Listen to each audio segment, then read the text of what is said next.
The Book of Deuteronomy. These are the words Moses spoke to all Israel in the wilderness east of the Jordan, that is, in the Arabah opposite Suf, between Paran and Tophel, Laban, Hazeroth, and Dizahab. It takes 11 days to go from Horeb to Kadesh Barnea by the Mount Seir road. In the 40th year, on the first day of the 11th month, Moses proclaimed to the Israelites all that the Lord had commanded him concerning them. This was after he had defeated Sihon, king of the Amorites, who reigned in Heshbon, and at Edrei had defeated Og, king of Bashan, who reigned in Ashtaroth. East of the Jordan, in the territory of Moab, Moses began to expound this law, saying, The Lord our God said to us at Horeb, You have stayed long enough at this mountain. Break camp and advance into the hill country of the Amorites. Go to all the neighboring peoples in the Arabah, in the mountains, in the western foothills, in the Negev, and along the coast, to the land of the Canaanites and to Lebanon, as far as the great river, the Euphrates. See, I have given you this land. Go in and take possession of the land the Lord swore he would give to your fathers, to Abraham, Isaac, and Jacob, and to their descendants after them. At that time I said to you, You are too heavy a burden for me to carry alone. The Lord your God has increased your numbers, so that today you are as numerous as the stars in the sky. May the Lord, the God of your ancestors, increase you 1,000 times and bless you, as he has promised. But how can I bear your problems and your burdens and your disputes all by myself? Choose some wise, understanding, and respected men from each of your tribes, and I will set them over you. You answered me, What you propose to do is good. So I took the leading men of your tribes, wise and respected men, and appointed them to have authority over you, as commanders of thousands, of hundreds, of 50s, and of 10s, and as tribal officials. And I charged your judges at that time, Hear the disputes between your people, and judge fairly, whether the case is between two Israelites, or between an Israelite and a foreigner residing among you. Do not show partiality in judging. Hear both small and great alike. Do not be afraid of anyone, for judgment belongs to God. Bring me any case too hard for you, and I will hear it. And at that time I told you everything you were to do. Then, as the Lord our God commanded us, we set out from Horeb, and went toward the hill country of the Amorites, through all that vast and dreadful wilderness that you have seen. And so we reached Kadesh Barnea. Then I said to you, You have reached the hill country of the Amorites, which the Lord our God is giving us. See, the Lord your God has given you the land. Go up and take possession of it, as the Lord the God of your ancestors told you. Do not be afraid. Do not be discouraged. Then all of you came to me and said, Let us send men ahead to spy out the land for us and bring back a report about the route we are to take and the towns we will come to. The idea seemed good to me, so I selected 12 of you, one man from each tribe. They left and went up into the hill country and came to the valley of Eshcol and explored it. Taking with them some of the fruit of the land, they brought it down to us and reported, It is a good land that the Lord our God is giving us. But you were unwilling to go up. You rebelled against the command of the Lord your God. You grumbled in your tents and said, The Lord hates us. So he brought us out of Egypt to deliver us into the hands of the Amorites, to destroy us. Where can we go? Our brothers have made our hearts melt in fear. They say, The people are stronger and taller than we are. The cities are large, with walls up to the sky. We even saw the Anakites there.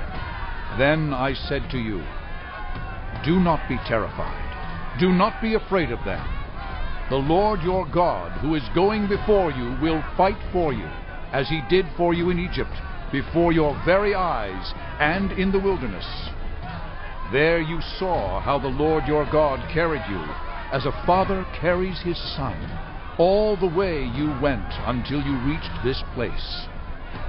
In spite of this, you did not trust in the Lord your God, who went ahead of you on your journey, in fire by night and in a cloud by day, to search out places for you to camp and to show you the way you should go.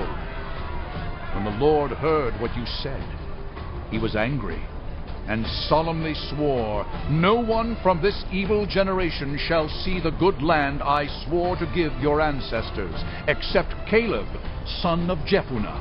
He will see it. And I will give him and his descendants the land he set his feet on, because he followed the Lord wholeheartedly. Because of you, the Lord became angry with me also, and said, 'You shall not enter it either.' But your assistant, Joshua, son of Nun, will enter it. Encourage him, because he will lead Israel to inherit it. And the little ones that you said would be taken captive, your children who do not yet know good from bad, they will enter the land. I will give it to them, and they will take possession of it. But as for you, turn around and set out toward the desert along the route to the Red Sea." Then you replied, "We have sinned against the Lord. We will go up and fight as the Lord our God commanded us." So every one of you put on his weapons, thinking it easy to go up into the hill country. But the Lord said to me, "Tell them, do not go up and fight, because I will not be with you. You will be defeated by your enemies." So I told you, but you would not listen. You rebelled against the Lord's command, and in your arrogance you marched up into the hill country. The Amorites who lived in those hills came out against you. They chased you like a swarm of bees and beat you down from Seir all the way to Hormah. You came back and wept before the Lord, but he paid no attention to your weeping and turned a deaf ear to you. And so you stayed in Kadesh many days, all the time you spent there. Then we turned back and set out toward the wilderness, along the route to the Red Sea, as the Lord had directed me. For a long time we made our way around the hill country of Seir. Then the Lord said to me, "You have made your way around this hill country long enough. Now turn north. Give the people these orders. You are about to pass through the territory of your relatives, the descendants of Esau, who live in Seir. They will be afraid of you, but be very careful. Do not provoke them to war, for I will not give you any of their land, not even enough to put your foot on. I have given Esau the hill country of Seir as his own. You are to pay them in silver for the food you eat and the water you drink. The Lord your God has blessed you in all the work of your hands. He has watched over your journey through this vast wilderness. These 40 years the Lord your God has been with you, and you have not lacked anything." So we went on past our relatives, the descendants of Esau, who live in Seir. We turned from the Arabah road, which comes up from Elath and Ezion-Geber, and traveled along the desert road of Moab. Then the Lord said to me, "Do not harass the Moabites, or provoke them to war, for I will not give you any part of their land. I have given Ar to the descendants of Lot as a possession." The Emites used to live there, a people strong and numerous, and as tall as the Anakites. Like the Anakites, they too were considered Rephaites, but the Moabites called them Emites. Horites used to live in Seir, but the descendants of Esau drove them out. They destroyed the Horites from before them and settled in their place, just as Israel did in the land the Lord gave them as their possession. And the Lord said, Now get up and cross the Zered valley. So we crossed the valley. 38 years passed from the time we left Kadesh Barnea until we crossed the Zered valley. By then, that entire generation of fighting men had perished from the camp, as the Lord had sworn to them. The Lord's hand was against them until he had completely eliminated them from the camp. Now, when the last of these fighting men among the people had died, the Lord said to me, Today you are to pass by the region of Moab at Ar. When you come to the Ammonites, do not harass them or provoke them to war, for I will not give you possession of any land belonging to the Ammonites. I have given it as a possession to the descendants of Lot. That too was considered a land of the Rephaites, who used to live there. But the Ammonites called them Zamzummites. They were a people strong and numerous, and as tall as the Anakites. The Lord destroyed them from before the Ammonites, who drove them out and settled in their place. The Lord had done the same for the descendants of Esau, who lived in Seir, when he destroyed the Horites from before them. They drove them out and have lived in their place to this day. And as for the Avites who lived in the villages as far as Gaza, the Caphtorites coming out from Caphtor destroyed them and settled in their place. Set out now and cross the Arnon Gorge. See, I have given into your hand Sihon the Amorite, king of Heshbon, and his country. Begin to take possession of it, and engage him in battle. This very day I will begin to put the terror and fear of you on all the nations under heaven. They will hear reports of you, and will tremble and be in anguish because of you. From the desert of Kedemoth I sent messengers to Sihon, king of Heshbon, offering peace and saying, Let us pass through your country. We will stay on the main road. We will not turn aside to the right or to the left. Sell us food to eat and water to drink for their price in silver. Only let us pass through on foot, as the descendants of Esau who live in Seir and the Moabites who live in Ar did for us, until we cross the Jordan into the land the Lord our God is giving us. But Sihon, king of Heshbon, refused to let us pass through, for the Lord your God had made his spirit stubborn and his heart obstinate, in order to give him into your hands as he has now done. The Lord said to me, See, I have begun to deliver Sihon and his country over to you. Now, begin to conquer and possess his land. When Sihon and all his army came out to meet us in battle at Jahaz, the Lord our God delivered him over to us, and we struck him down, together with his sons and his whole army. At that time, we took all his towns and completely destroyed them, men, women, and children. We left no survivors. But the livestock and the plunder from the towns we had captured we carried off for ourselves. From Aroer on the rim of the Arnon Gorge, and from the town in the gorge, even as far as Gilead, not one town was too strong for us.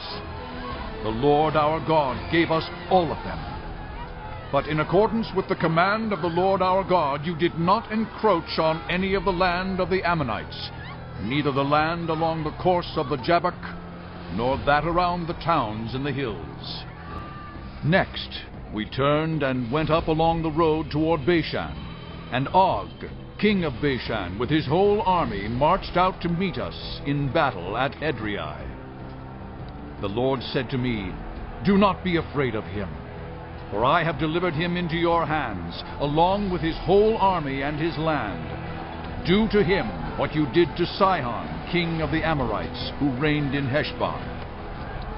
So the Lord our God also gave into our hands Og, king of Bashan, and all his army. We struck them down, leaving no survivors. At that time, we took all his cities. There was not one of the 60 cities that we did not take from them, the whole region of Argob, Og's kingdom in Bashan. All these cities were fortified with high walls and with gates and bars, and there were also a great many unwalled villages. We completely destroyed them, as we had done with Sihon, king of Heshbon, destroying every city, men, women, and children.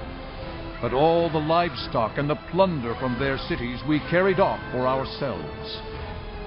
So at that time we took from these two kings of the Amorites the territory east of the Jordan, from the Arnon Gorge as far as Mount Hermon.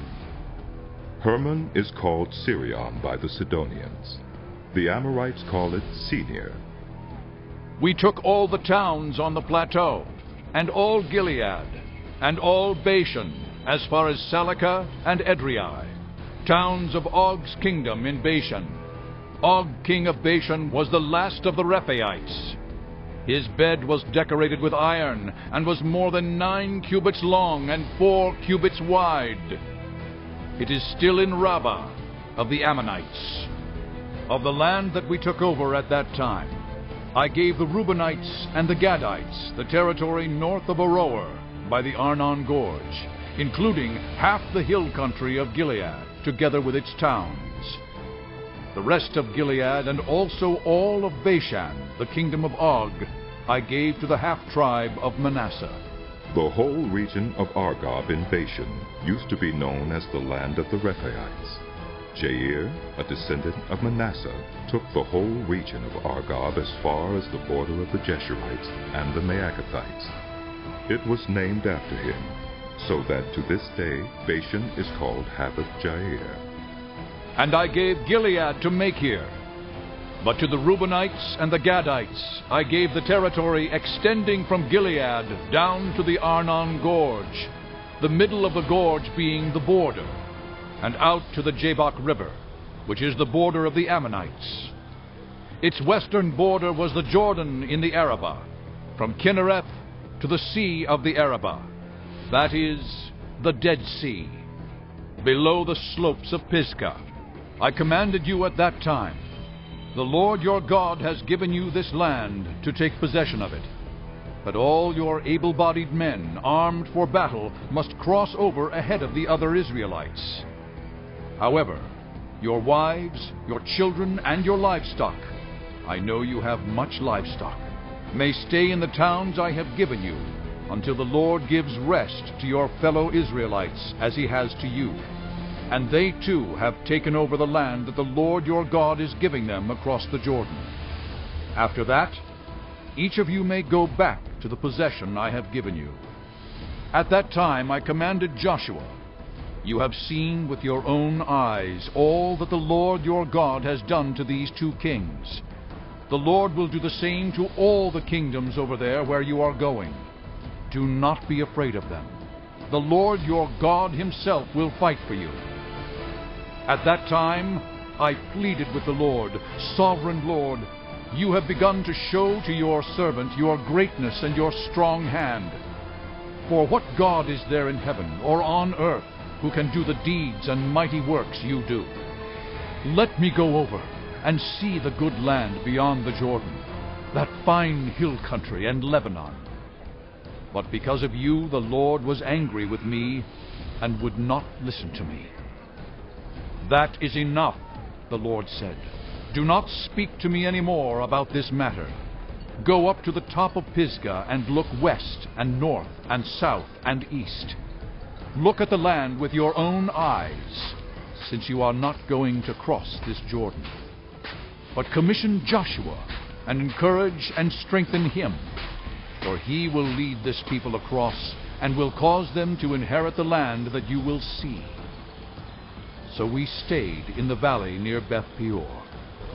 Now, Israel, hear the decrees and laws I am about to teach you. Follow them, so that you may live and may go in and take possession of the land the Lord, the God of your ancestors, is giving you. Do not add to what I command you, and do not subtract from it, but keep the commands of the Lord your God that I give you. You saw with your own eyes what the Lord did at Baal Peor. The Lord your God destroyed from among you everyone who followed the Baal of Peor. But all of you who held fast to the Lord your God are still alive today. See, I have taught you decrees and laws as the Lord my God commanded me, so that you may follow them in the land you are entering to take possession of it. Observe them carefully, for this will show your wisdom and understanding to the nations, who will hear about all these decrees and say, "Surely this great nation is a wise and understanding people.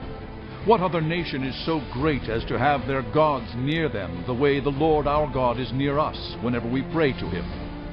And what other nation is so great as to have such righteous decrees and laws as this body of laws I am setting before you today?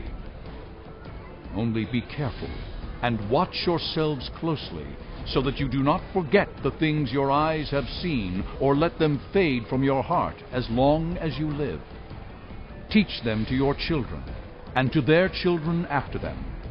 Remember the day you stood before the Lord your God at Horeb, when he said to me, 'Assemble the people before me, to hear my words, so that they may learn to revere me as long as they live in the land, and may teach them to their children.'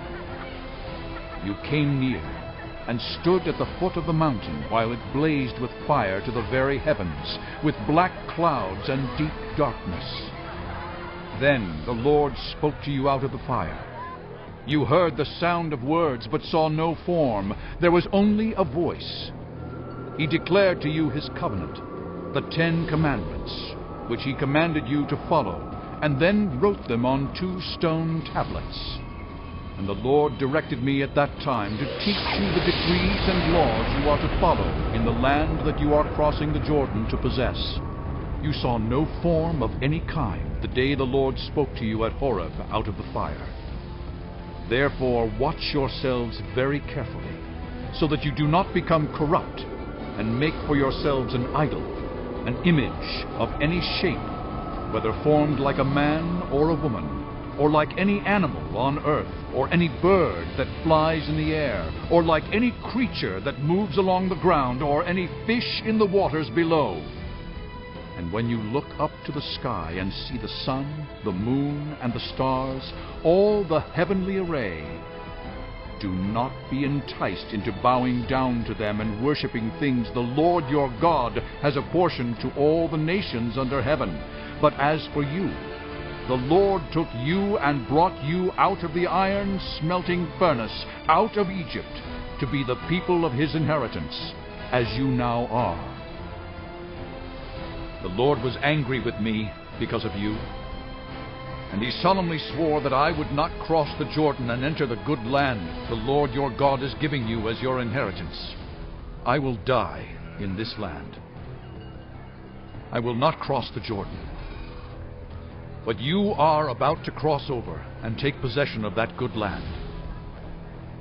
Be careful not to forget the covenant of the Lord your God that he made with you. Do not make for yourselves an idol in the form of anything the Lord your God has forbidden. For the Lord your God is a consuming fire, a jealous God.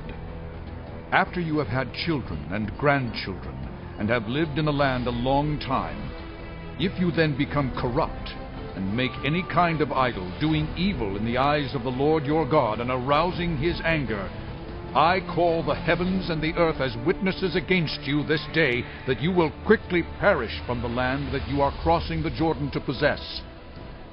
You will not live there long, but will certainly be destroyed.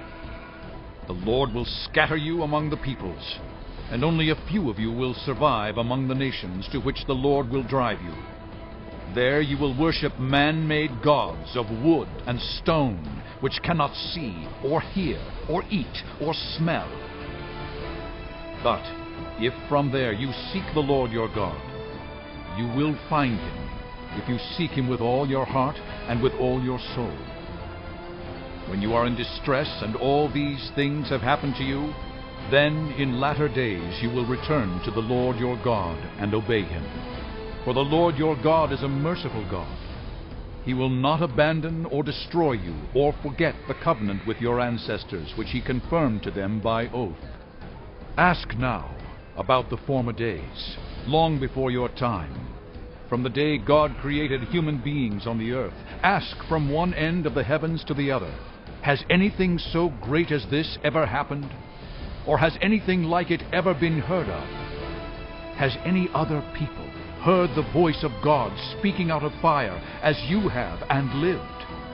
Has any God ever tried to take for himself one nation out of another nation by testings, by signs and wonders, by war, by a mighty hand and an outstretched arm, or by great and awesome deeds like all the things the Lord your God did for you in Egypt before your very eyes? You were shown these things so that you might know that the Lord is God. Besides him there is no other. From heaven he made you hear his voice to discipline you. On earth he showed you his great fire, and you heard his words from out of the fire. Because he loved your ancestors and chose their descendants after them, he brought you out of Egypt by his presence and his great strength, to drive out before you nations greater and stronger than you, and to bring you into their land, to give it to you for your inheritance, as it is today. Acknowledge and take to heart this day that the Lord is God in heaven above and on the earth below. There is no other.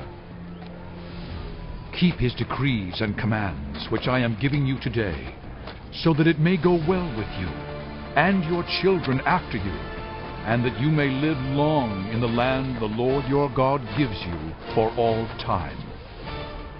Then Moses set aside 3 cities east of the Jordan, to which anyone who had killed a person could flee, if they had unintentionally killed a neighbor without malice aforethought. They could flee into one of these cities and save their life. The cities were these: Bezer in the wilderness plateau for the Reubenites, Ramoth in Gilead for the Gadites, and Golan in Bashan for the Manassites. This is the law Moses set before the Israelites. These are the stipulations, decrees, and laws Moses gave them when they came out of Egypt and were in the valley near Beth Peor, east of the Jordan, in the land of Sihon, king of the Amorites, who reigned in Heshbon and was defeated by Moses and the Israelites as they came out of Egypt. They took possession of his land and the land of Og, king of Bashan, the 2 Amorite kings east of the Jordan. This land extended from Aurora on the rim of the Arnon Gorge to Mount Sirion, that is, Hermon, and included all the Arabah east of the Jordan as far as the Dead Sea below the slopes of Pisgah. Moses summoned all Israel and said, Hear, Israel, the decrees and laws I declare in your hearing today. Learn them and be sure to follow them. The Lord our God made a covenant with us at Horeb. It was not with our ancestors that the Lord made this covenant, but with us, with all of us who are alive here today. The Lord spoke to you face to face out of the fire on the mountain. At that time I stood between the Lord and you to declare to you the word of the Lord, because you were afraid of the fire and did not go up the mountain. And he said, I am the Lord your God, who brought you out of Egypt, out of the land of slavery. You shall have no other gods before me. You shall not make for yourself an image in the form of anything in heaven above, or on the earth beneath, or in the waters below. You shall not bow down to them or worship them, for I, the Lord your God, am a jealous God, punishing the children for the sin of the parents to the 3rd and 4th generation of those who hate me, but showing love to 1,000 generations of those who love me and keep my commandments. You shall not misuse the name of the Lord your God, for the Lord will not hold anyone guiltless who misuses his name. Observe the Sabbath day by keeping it holy, as the Lord your God has commanded you. 6 days you shall labor and do all your work, but the 7th day is a Sabbath to the Lord your God. On it you shall not do any work, neither you nor your son or daughter, nor your male or female servant, nor your ox, your donkey, or any of your animals, nor any foreigner residing in your towns, so that your male and female servants may rest as you do. Remember that you were slaves in Egypt, and that the Lord your God brought you out of there with a mighty hand and an outstretched arm. Therefore the Lord your God has commanded you to observe the Sabbath day. Honor your father and your mother, as the Lord your God has commanded you, so that you may live long, and that it may go well with you in the land the Lord your God is giving you. You shall not murder. You shall not commit adultery. You shall not steal. You shall not give false testimony against your neighbor. You shall not covet your neighbor's wife. You shall not set your desire on your neighbor's house or land, his male or female servant, his ox or donkey, or anything that belongs to your neighbor. These are the commandments the Lord proclaimed in a loud voice to your whole assembly there on the mountain from out of the fire, the cloud, and the deep darkness. And he added nothing more. Then he wrote them on 2 stone tablets and gave them to me. When you heard the voice out of the darkness, while the mountain was ablaze with fire, all the leaders of your tribes and your elders came to me, and you said, "The Lord our God has shown us his glory and his majesty, and we have heard his voice from the fire. Today we have seen that a person can live even if God speaks with them. But now why should we die? This great fire will consume us, and we will die if we hear the voice of the Lord our God any longer. For what mortal has ever heard the voice of the living God speaking out of fire as we have and survived? Go near and listen to all that the Lord our God says. Then tell us whatever the Lord our God tells you. We will listen and obey." The Lord heard you when you spoke to me. And the Lord said to me, "I have heard what this people said to you. Everything they said was good. Oh, that their hearts would be inclined to fear me and keep all my commands always, so that it might go well with them and their children forever. Go, tell them to return to their tents, but you stay here with me, so that I may give you all the commands, decrees, and laws you are to teach them to follow in the land I am giving them to possess. So, be careful to do what the Lord your God has commanded you. Do not turn aside to the right or to the left. Walk in obedience to all that the Lord your God has commanded you, so that you may live and prosper and prolong your days in the land that you will possess. These are the commands, decrees, and laws the Lord your God directed me to teach you to observe in the land that you are crossing the Jordan to possess, so that you, your children, and their children after them may fear the Lord your God as long as you live, by keeping all his decrees and commands that I give you, and so that you may enjoy long life. Hear, Israel, and be careful to obey, so that it may go well with you, and that you may increase greatly in a land flowing with milk and honey, just as the Lord, the God of your ancestors, promised you. Hear, O Israel, the Lord our God, the Lord is one. Love the Lord your God with all your heart, and with all your soul, and with all your strength. These commandments that I give you today are to be on your hearts. Impress them on your children. Talk about them when you sit at home and when you walk along the road, when you lie down and when you get up. Tie them as symbols on your hands and bind them on your foreheads. Write them on the door frames of your houses and on your gates.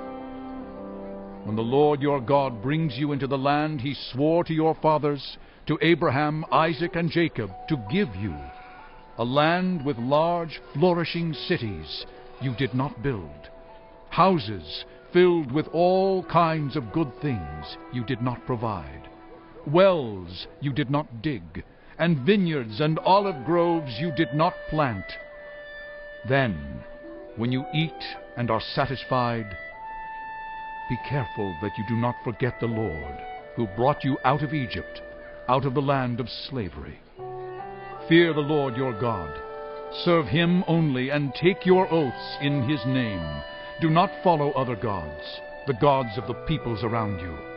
For the Lord your God, who is among you, is a jealous God, and his anger will burn against you, and he will destroy you from the face of the land. Do not put the Lord your God to the test, as you did at Massah. Be sure to keep the commands of the Lord your God and the stipulations and decrees he has given you. Do what is right and good in the Lord's sight, so that it may go well with you, and you may go in and take over the good land the Lord promised on oath to your ancestors, thrusting out all your enemies before you, as the Lord said. In the future, when your son asks you, "What is the meaning of the stipulations, decrees, and laws the Lord our God has commanded you?" tell him, "We were slaves of Pharaoh in Egypt, but the Lord brought us out of Egypt with a mighty hand. Before our eyes the Lord sent signs and wonders, great and terrible, on Egypt and Pharaoh and his whole household. But he brought us out from there, to bring us in and give us the land he promised on oath to our ancestors. The Lord commanded us to obey all these decrees and to fear the Lord our God, so that we might always prosper and be kept alive, as is the case today.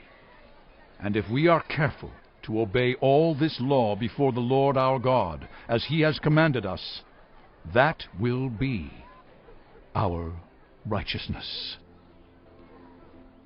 When the Lord your God brings you into the land you are entering to possess and drives out before you many nations, the Hittites, Girgashites, Amorites, Canaanites, Perizzites, Hivites, and Jebusites, 7 nations larger and stronger than you.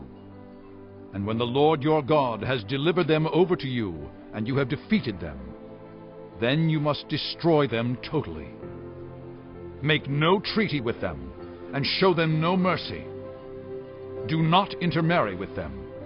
Do not give your daughters to their sons, or take their daughters for your sons, for they will turn your children away from following me to serve other gods. And the Lord's anger will burn against you and will quickly destroy you. This is what you are to do to them. Break down their altars, smash their sacred stones, cut down their Asherah poles, and burn their idols in the fire.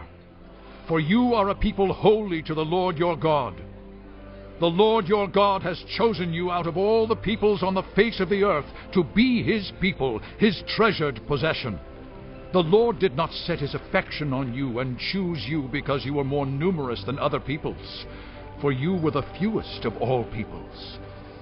But it was because the Lord loved you and kept the oath he swore to your ancestors, that he brought you out with a mighty hand and redeemed you from the land of slavery, from the power of Pharaoh, king of Egypt. Know, therefore, that the Lord your God is God. He is the faithful God, keeping his covenant of love to 1,000 generations of those who love him and keep his commandments. But those who hate him, he will repay to their face by destruction. He will not be slow to repay to their face those who hate him. Therefore, take care to follow the commands, decrees, and laws I give you today. If you pay attention to these laws and are careful to follow them, then the Lord your God will keep his covenant of love with you, as he swore to your ancestors. He will love you and bless you and increase your numbers. He will bless the fruit of your womb, the crops of your land, your grain, new wine, and olive oil. the calves of your herds, and the lambs of your flocks in the land he swore to your ancestors to give you. You will be blessed more than any other people. None of your men or women will be childless, nor will any of your livestock be without young. The Lord will keep you free from every disease. He will not inflict on you the horrible diseases you knew in Egypt, but he will inflict them on all who hate you. You must destroy all the peoples the Lord your God gives over to you. Do not look on them with pity, and do not serve their gods, for that will be a snare to you. You may say to yourselves, "These nations are stronger than we are. How can we drive them out?" But do not be afraid of them. Remember well what the Lord your God did to Pharaoh and to all Egypt. You saw with your own eyes the great trials, the signs and wonders, the mighty hand and outstretched arm with which the Lord your God brought you out. The Lord your God will do the same to all the peoples you now fear. Moreover, the Lord your God will send the hornet among them, until even the survivors who hide from you have perished. Do not be terrified by them, for the Lord your God, who is among you, is a great and awesome God. The Lord your God will drive out those nations before you, little by little. You will not be allowed to eliminate them all at once, or the wild animals will multiply around you. But the Lord your God will deliver them over to you, throwing them into great confusion until they are destroyed. He will give their kings into your hand, and you will wipe out their names from under heaven. No one will be able to stand up against you. You will destroy them. The images of their gods you are to burn in the fire. Do not covet the silver and gold on them, and do not take it for yourselves, or you will be ensnared by it. For it is detestable to the Lord your God. Do not bring a detestable thing into your house, or you, like it, will be set apart for destruction. Regard it as vile, and utterly detest it, for it is set apart for destruction. Be careful to follow every command I am giving you today, so that you may live and increase, and may enter and possess the land the Lord promised on oath to your ancestors. Remember how the Lord your God led you all the way in the wilderness these 40 years to humble and test you, in order to know what was in your heart, whether or not you would keep his commands. He humbled you, causing you to hunger, and then feeding you with manna, which neither you nor your ancestors had known, to teach you that man does not live on bread alone, but on every word that comes from the mouth of the Lord. Your clothes did not wear out, and your feet did not swell during these 40 years. Know then in your heart that as a man disciplines his son, so the Lord your God disciplines you. Observe the commands of the Lord your God, walking in obedience to him and revering him. For the Lord your God is bringing you into a good land, a land with brooks, streams, and deep springs gushing out into the valleys and hills, a land with wheat and barley, vines and fig trees, pomegranates, olive oil and honey, a land where bread will not be scarce, and you will lack nothing, a land where the rocks are iron, and you can dig copper out of the hills. When you have eaten and are satisfied, praise the Lord your God for the good land he has given you. Be careful that you do not forget the Lord your God, failing to observe his commands, his laws, and his decrees that I am giving you this day. Otherwise, when you eat and are satisfied, when you build fine houses and settle down, and when your herds and flocks grow large, and your silver and gold increase, and all you have is multiplied, then your heart will become proud, and you will forget the Lord your God, who brought you out of Egypt, out of the land of slavery. He led you through the vast and dreadful wilderness, that thirsty and waterless land, with its venomous snakes and scorpions. He brought you water out of the hard rock. He gave you manna to eat in the wilderness, something your ancestors had never known, to humble and test you, so that in the end it might go well with you. You may say to yourself, my power and the strength of my hands have produced this wealth for me. But remember the Lord your God, for it is He who gives you the ability to produce wealth, and so confirms His covenant which He swore to your ancestors as it is today. If you ever forget the Lord your God, and follow other gods and worship and bow down to them, I testify against you today that you will surely be destroyed. Like the nations the Lord destroyed before you, so you will be destroyed, for not obeying the Lord your God.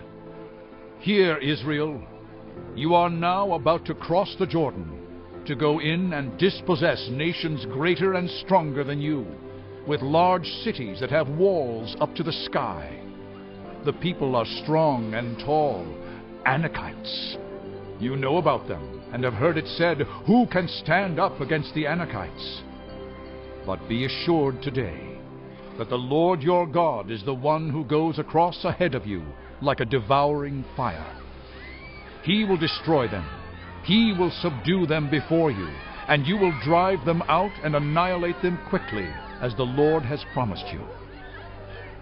After the Lord your God has driven them out before you, do not say to yourself, the Lord has brought me here to take possession of this land because of my righteousness. No. It is on account of the wickedness of these nations that the Lord is going to drive them out before you. It is not because of your righteousness or your integrity that you are going in to take possession of their land. But on account of the wickedness of these nations, the Lord your God will drive them out before you, to accomplish what He swore to your fathers, to Abraham, Isaac, and Jacob. Understand, then, that it is not because of your righteousness that the Lord your God is giving you this good land to possess, for you are a stiff-necked people. Remember this, and never forget how you aroused the anger of the Lord your God in the wilderness. From the day you left Egypt until you arrived here, you have been rebellious against the Lord. At Horeb, you aroused the Lord's wrath, so that He was angry enough to destroy you. When I went up on the mountain to receive the tablets of stone, the tablets of the covenant that the Lord had made with you, I stayed on the mountain 40 days and 40 nights. I ate no bread and drank no water. The Lord gave me 2 stone tablets inscribed by the finger of God. On them were all the commandments the Lord proclaimed to you on the mountain out of the fire on the day of the assembly. At the end of the 40 days and 40 nights, the Lord gave me the 2 stone tablets, the tablets of the covenant.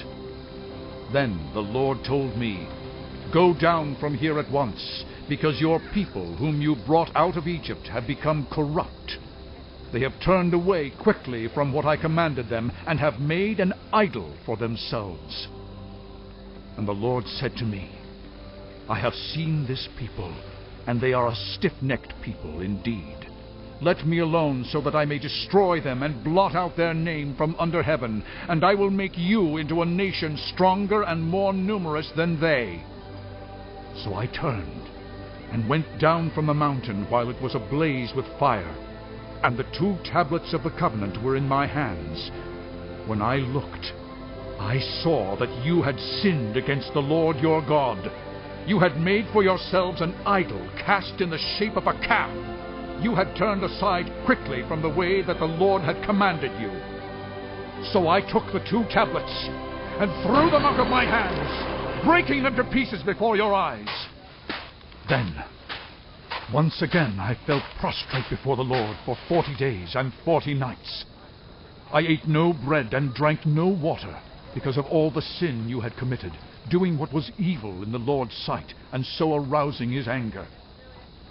I feared the anger and wrath of the Lord, for He was angry enough with you to destroy you. But again, the Lord listened to me. And the Lord was angry enough with Aaron to destroy him, but at that time I prayed for Aaron too. Also, I took that sinful thing of yours, the calf you had made, and burned it in the fire. Then I crushed it and ground it to powder as fine as dust, and threw the dust into a stream that flowed down the mountain. You also made the Lord angry at Taberah, at Massa, and at Kibroth-Hattaavah. And when the Lord sent you out from Kadesh Barnea, he said, "Go up and take possession of the land I have given you." But you rebelled against the command of the Lord your God. You did not trust him or obey him. You have been rebellious against the Lord ever since I have known you. I lay prostrate before the Lord those 40 days and 40 nights, because the Lord had said he would destroy you. I prayed to the Lord and said, "Sovereign Lord, do not destroy your people, your own inheritance that you redeemed by your great power and brought out of Egypt with a mighty hand. Remember your servants Abraham, Isaac, and Jacob. Overlook the stubbornness of this people, their wickedness and their sin. Otherwise the country from which you brought us will say, because the Lord was not able to take them into the land he had promised them, and because he hated them, he brought them out to put them to death in the wilderness. But they are your people, your inheritance that you brought out by your great power and your outstretched arm." At that time the Lord said to me, "Chisel out 2 stone tablets like the first ones, and come up to me on the mountain. Also make a wooden ark. I will write on the tablets the words that were on the first tablets, which you broke. Then you are to put them in the ark." So I made the ark out of acacia wood, and chiseled out 2 stone tablets like the first ones, and I went up on the mountain with the 2 tablets in my hands. The Lord wrote on these tablets what he had written before, the 10 commandments he had proclaimed to you on the mountain out of the fire on the day of the assembly. And the Lord gave them to me. Then I came back down the mountain and put the tablets in the ark I had made, as the Lord commanded me, and they are there now. The Israelites traveled from the wells of Bene-Jaakan to Moserah. There Aaron died and was buried, and Eleazar his son succeeded him as priest. From there they traveled to Gudgodah and on to Jotbatha, a land with streams of water. At that time the Lord set apart the tribe of Levi to carry the ark of the covenant of the Lord, to stand before the Lord, to minister and to pronounce blessings in his name, as they still do today. That is why the Levites have no share or inheritance among their fellow Israelites. The Lord is their inheritance, as the Lord your God told them.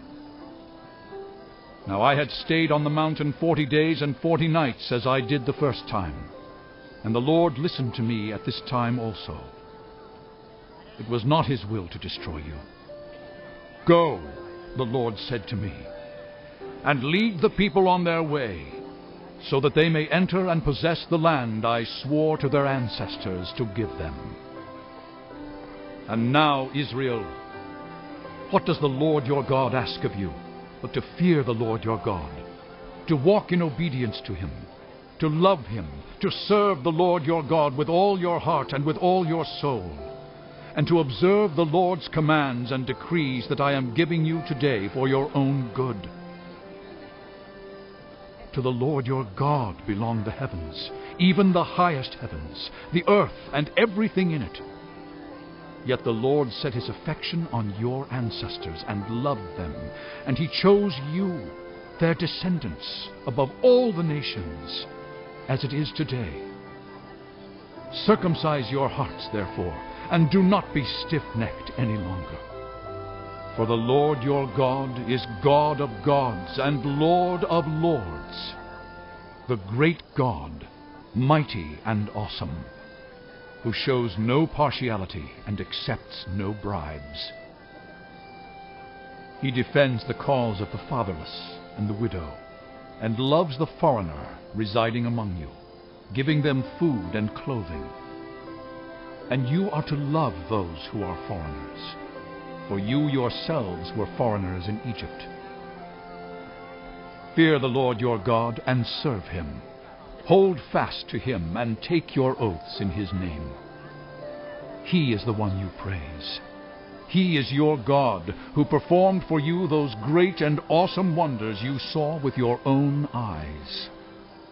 Your ancestors who went down into Egypt were 70 in all. And now the Lord your God has made you as numerous as the stars in the sky. Love the Lord your God, and keep his requirements, his decrees, his laws, and his commands always. Remember today that your children were not the ones who saw and experienced the discipline of the Lord your God, his majesty, his mighty hand, his outstretched arm, the signs he performed and the things he did in the heart of Egypt, both to Pharaoh, king of Egypt, and to his whole country, what he did to the Egyptian army, to its horses and chariots, how he overwhelmed them with the waters of the Red Sea as they were pursuing you, and how the Lord brought lasting ruin on them. It was not your children who saw what he did for you in the wilderness until you arrived at this place, and what he did to Dathan and Abiram, sons of Eliab the Reubenite, when the earth opened its mouth right in the middle of all Israel and swallowed them up with their households, their tents, and every living thing that belonged to them. But it was your own eyes that saw all these great things the Lord has done. Observe, therefore, all the commands I am giving you today, so that you may have the strength to go in and take over the land that you are crossing the Jordan to possess, and so that you may live long in the land the Lord swore to your ancestors to give to them and their descendants, a land flowing with milk and honey. The land you are entering to take over is not like the land of Egypt, from which you have come, where you planted your seed and irrigated it by foot as in a vegetable garden. But the land you are crossing the Jordan to take possession of is a land of mountains and valleys that drinks rain from heaven. It is a land the Lord your God cares for. The eyes of the Lord your God are continually on it, from the beginning of the year to its end. So if you faithfully obey the commands I am giving you today, to love the Lord your God, and to serve him with all your heart and with all your soul, then I will send rain on your land in its season, both autumn and spring rains, so that you may gather in your grain, new wine, and olive oil. I will provide grass in the fields for your cattle, and you will eat and be satisfied. Be careful, or you will be enticed to turn away and worship other gods and bow down to them. Then the Lord's anger will burn against you, and he will shut up the heavens, so that it will not rain, and the ground will yield no produce, and you will soon perish from the good land the Lord is giving you. Fix these words of mine in your hearts and minds. Tie them as symbols on your hands, and bind them on your foreheads. Teach them to your children, talking about them when you sit at home and when you walk along the road, when you lie down and when you get up. Write them on the door frames of your houses and on your gates, so that your days and the days of your children may be many in the land the Lord swore to give your ancestors, as many as the days that the heavens are above the earth. If you carefully observe all these commands I am giving you to follow, to love the Lord your God, to walk in obedience to him, and to hold fast to him, then the Lord will drive out all these nations before you, and you will dispossess nations larger and stronger than you. Every place where you set your foot will be yours. Your territory will extend from the desert to Lebanon, and from the Euphrates River to the Mediterranean Sea. No one will be able to stand against you. The Lord your God, as he promised you, will put the terror and fear of you on the whole land, wherever you go. See, I am setting before you today a blessing and a curse. The blessing, if you obey the commands of the Lord your God that I am giving you today. The curse, if you disobey the commands of the Lord your God, and turn from the way that I command you today by following other gods which you have not known. When the Lord your God has brought you into the land you are entering to possess, you are to proclaim on Mount Gerizim the blessings, and on Mount Ebal the curses. As you know, these mountains are across the Jordan, westward toward the setting sun, near the great trees of Moreh, in the territory of those Canaanites living in the Arabah in the vicinity of Gilgal. You are about to cross the Jordan, to enter and take possession of the land the Lord your God is giving you. When you have taken it over and are living there, be sure that you obey all the decrees and laws I am setting before you today. These are the decrees and laws you must be careful to follow in the land that the Lord, the God of your ancestors, has given you to possess, as long as you live in the land. Destroy completely all the places on the high mountains, on the hills, and under every spreading tree, where the nations you are dispossessing worship their gods. Break down their altars, smash their sacred stones, and burn their Asherah poles in the fire. Cut down the idols of their gods and wipe out their names from those places. You must not worship the Lord your God in their way, but you are to seek the place the Lord your God will choose from among all your tribes to put his name there for his dwelling. To that place you must go. There bring your burnt offerings and sacrifices, your tithes and special gifts, what you have vowed to give, and your free will offerings, and the firstborn of your herds and flocks. There, in the presence of the Lord your God, you and your families shall eat and shall rejoice in everything you have put your hand to, because the Lord your God has blessed you.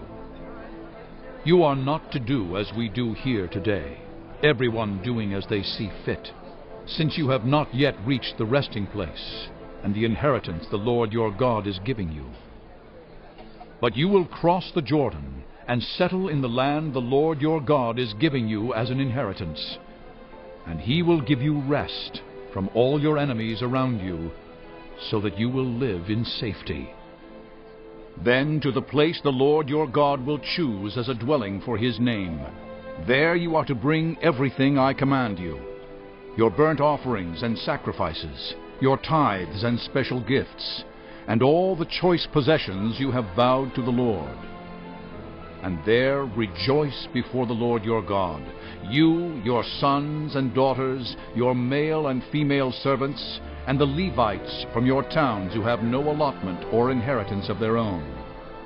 Be careful not to sacrifice your burnt offerings anywhere you please. Offer them only at the place the Lord will choose in one of your tribes, and there observe everything I command you. Nevertheless, you may slaughter your animals in any of your towns and eat as much of the meat as you want, as if it were gazelle or deer, according to the blessing the Lord your God gives you. Both the ceremonially unclean and the clean may eat it, but you must not eat the blood. Pour it out on the ground like water. You must not eat in your own towns the tithe of your grain and new wine and olive oil, or the firstborn of your herds and flocks, or whatever you have vowed to give, or your free will offerings or special gifts. Instead, you are to eat them in the presence of the Lord your God, at the place the Lord your God will choose. You, your sons and daughters, your male and female servants, and the Levites from your towns. And you are to rejoice before the Lord your God in everything you put your hand to. Be careful not to neglect the Levites as long as you live in your land. When the Lord your God has enlarged your territory as he promised you, and you crave meat and say, I would like some meat, then you may eat as much of it as you want. If the place where the Lord your God chooses to put his name is too far away from you, you may slaughter animals from the herds and flocks the Lord has given you, as I have commanded you, and in your own towns you may eat as much of them as you want. Eat them as you would gazelle or deer. Both the ceremonially unclean and the clean may eat. But be sure you do not eat the blood, because the blood is the life, and you must not eat the life with the meat. You must not eat the blood. Pour it out on the ground like water. Do not eat it, so that it may go well with you and your children after you, because you will be doing what is right in the eyes of the Lord. But take your consecrated things and whatever you have vowed to give, and go to the place the Lord will choose. Present your burnt offerings on the altar of the Lord your God, both the meat and the blood. The blood of your sacrifices must be poured beside the altar of the Lord your God, but you may eat the meat. Be careful to obey all these regulations I am giving you, so that it may always go well with you and your children after you, because you will be doing what is good and right in the eyes of the Lord your God. The Lord your God will cut off before you the nations you are about to invade and dispossess. But when you have driven them out and settled in their land, and after they have been destroyed before you, be careful not to be ensnared by inquiring about their gods, saying, "How do these nations serve their gods? We will do the same." You must not worship the Lord your God in their way, because in worshiping their gods, they do all kinds of detestable things the Lord hates. They even burn their sons and daughters in the fire as sacrifices to their gods. See that you do all I command you. Do not add to it or take away from it. If a prophet or one who foretells by dreams appears among you and announces to you a sign or wonder, and if the sign or wonder spoken of takes place, and the prophet says, "Let us follow other gods, gods you have not known, and let us worship them," you must not listen to the words of that prophet or dreamer. The Lord your God is testing you to find out whether you love him with all your heart and with all your soul. It is the Lord your God you must follow, and him you must revere. Keep his commands and obey him. Serve him and hold fast to him. That prophet or dreamer must be put to death for inciting rebellion against the Lord your God, who brought you out of Egypt and redeemed you from the land of slavery. That prophet or dreamer tried to turn you from the way the Lord your God commanded you to follow. You must purge the evil from among you. If your very own brother or son or daughter or the wife you love or your closest friend secretly entices you, saying, "Let us go and worship other gods," gods that neither you nor your ancestors have known, gods of the peoples around you, whether near or far, from one end of the land to the other, do not yield to them or listen to them. Show them no pity. Do not spare them or shield them. You must certainly put them to death. Your hand must be the first in putting them to death, and then the hands of all the people. Stone them to death, because they tried to turn you away from the Lord your God, who brought you out of Egypt, out of the land of slavery. Then all Israel will hear and be afraid, and no one among you will do such an evil thing again. If you hear it said about one of the towns the Lord your God is giving you to live in, that troublemakers have arisen among you and have led the people of their town astray, saying, "Let us go and worship other gods, gods you have not known," then you must inquire, probe, and investigate it thoroughly. And if it is true, and it has been proved that this detestable thing has been done among you, you must certainly put to the sword all who live in that town. You must destroy it completely, both its people and its livestock. You are to gather all the plunder of the town into the middle of the public square and completely burn the town and all its plunder as a whole burnt offering to the Lord your God. That town is to remain a ruin forever, never to be rebuilt. And none of the condemned things are to be found in your hands. Then the Lord will turn from his fierce anger. He will show you mercy and will have compassion on you. He will increase your numbers as he promised on oath to your ancestors, because you obey the Lord your God by keeping all his commands that I am giving you today, and doing what is right in his eyes. You are the children of the Lord your God. Do not cut yourselves or shave the front of your heads for the dead, for you are a people holy to the Lord your God. Out of all the peoples on the face of the earth, the Lord has chosen you to be his treasured possession. Do not eat any detestable thing. These are the animals you may eat: the ox, the sheep, the goat, the deer, the gazelle, the roe deer, the wild goat, the ibex, the antelope, and the mountain sheep. You may eat any animal that has a divided hoof and that chews the cud. However, of those that chew the cud or that have a divided hoof, you may not eat the camel, the rabbit, or the hyrax. Although they chew the cud, they do not have a divided hoof. They are ceremonially unclean for you. The pig is also unclean. Although it has a divided hoof, it does not chew the cud. You are not to eat their meat or touch their carcasses. Of all the creatures living in the water, you may eat any that has fins and scales. But anything that does not have fins and scales you may not eat. For you it is unclean. You may eat any clean bird. But these you may not eat: the eagle, the vulture, the black vulture, the red kite, the black kite, any kind of falcon, any kind of raven, the horned owl, the screech owl, the gull, any kind of hawk, the little owl, the great owl, the white owl, the desert owl, the osprey, the cormorant, the stork, any kind of heron, the hoopoe, and the bat. All flying insects are unclean to you. Do not eat them. But any winged creature that is clean you may eat. Do not eat anything you find already dead. You may give it to the foreigner residing in any of your towns, and they may eat it, or you may sell it to any other foreigner. But you are a people holy to the Lord your God. Do not cook a young goat in its mother's milk. Be sure to set aside 1/10 of all that your fields produce each year.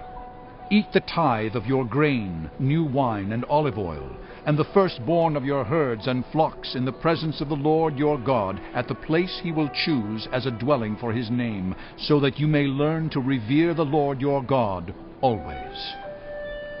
But if that place is too distant, and you have been blessed by the Lord your God and cannot carry your tithe, because the place where the Lord will choose to put his name is so far away, then exchange your tithe for silver, and take the silver with you, and go to the place the Lord your God will choose.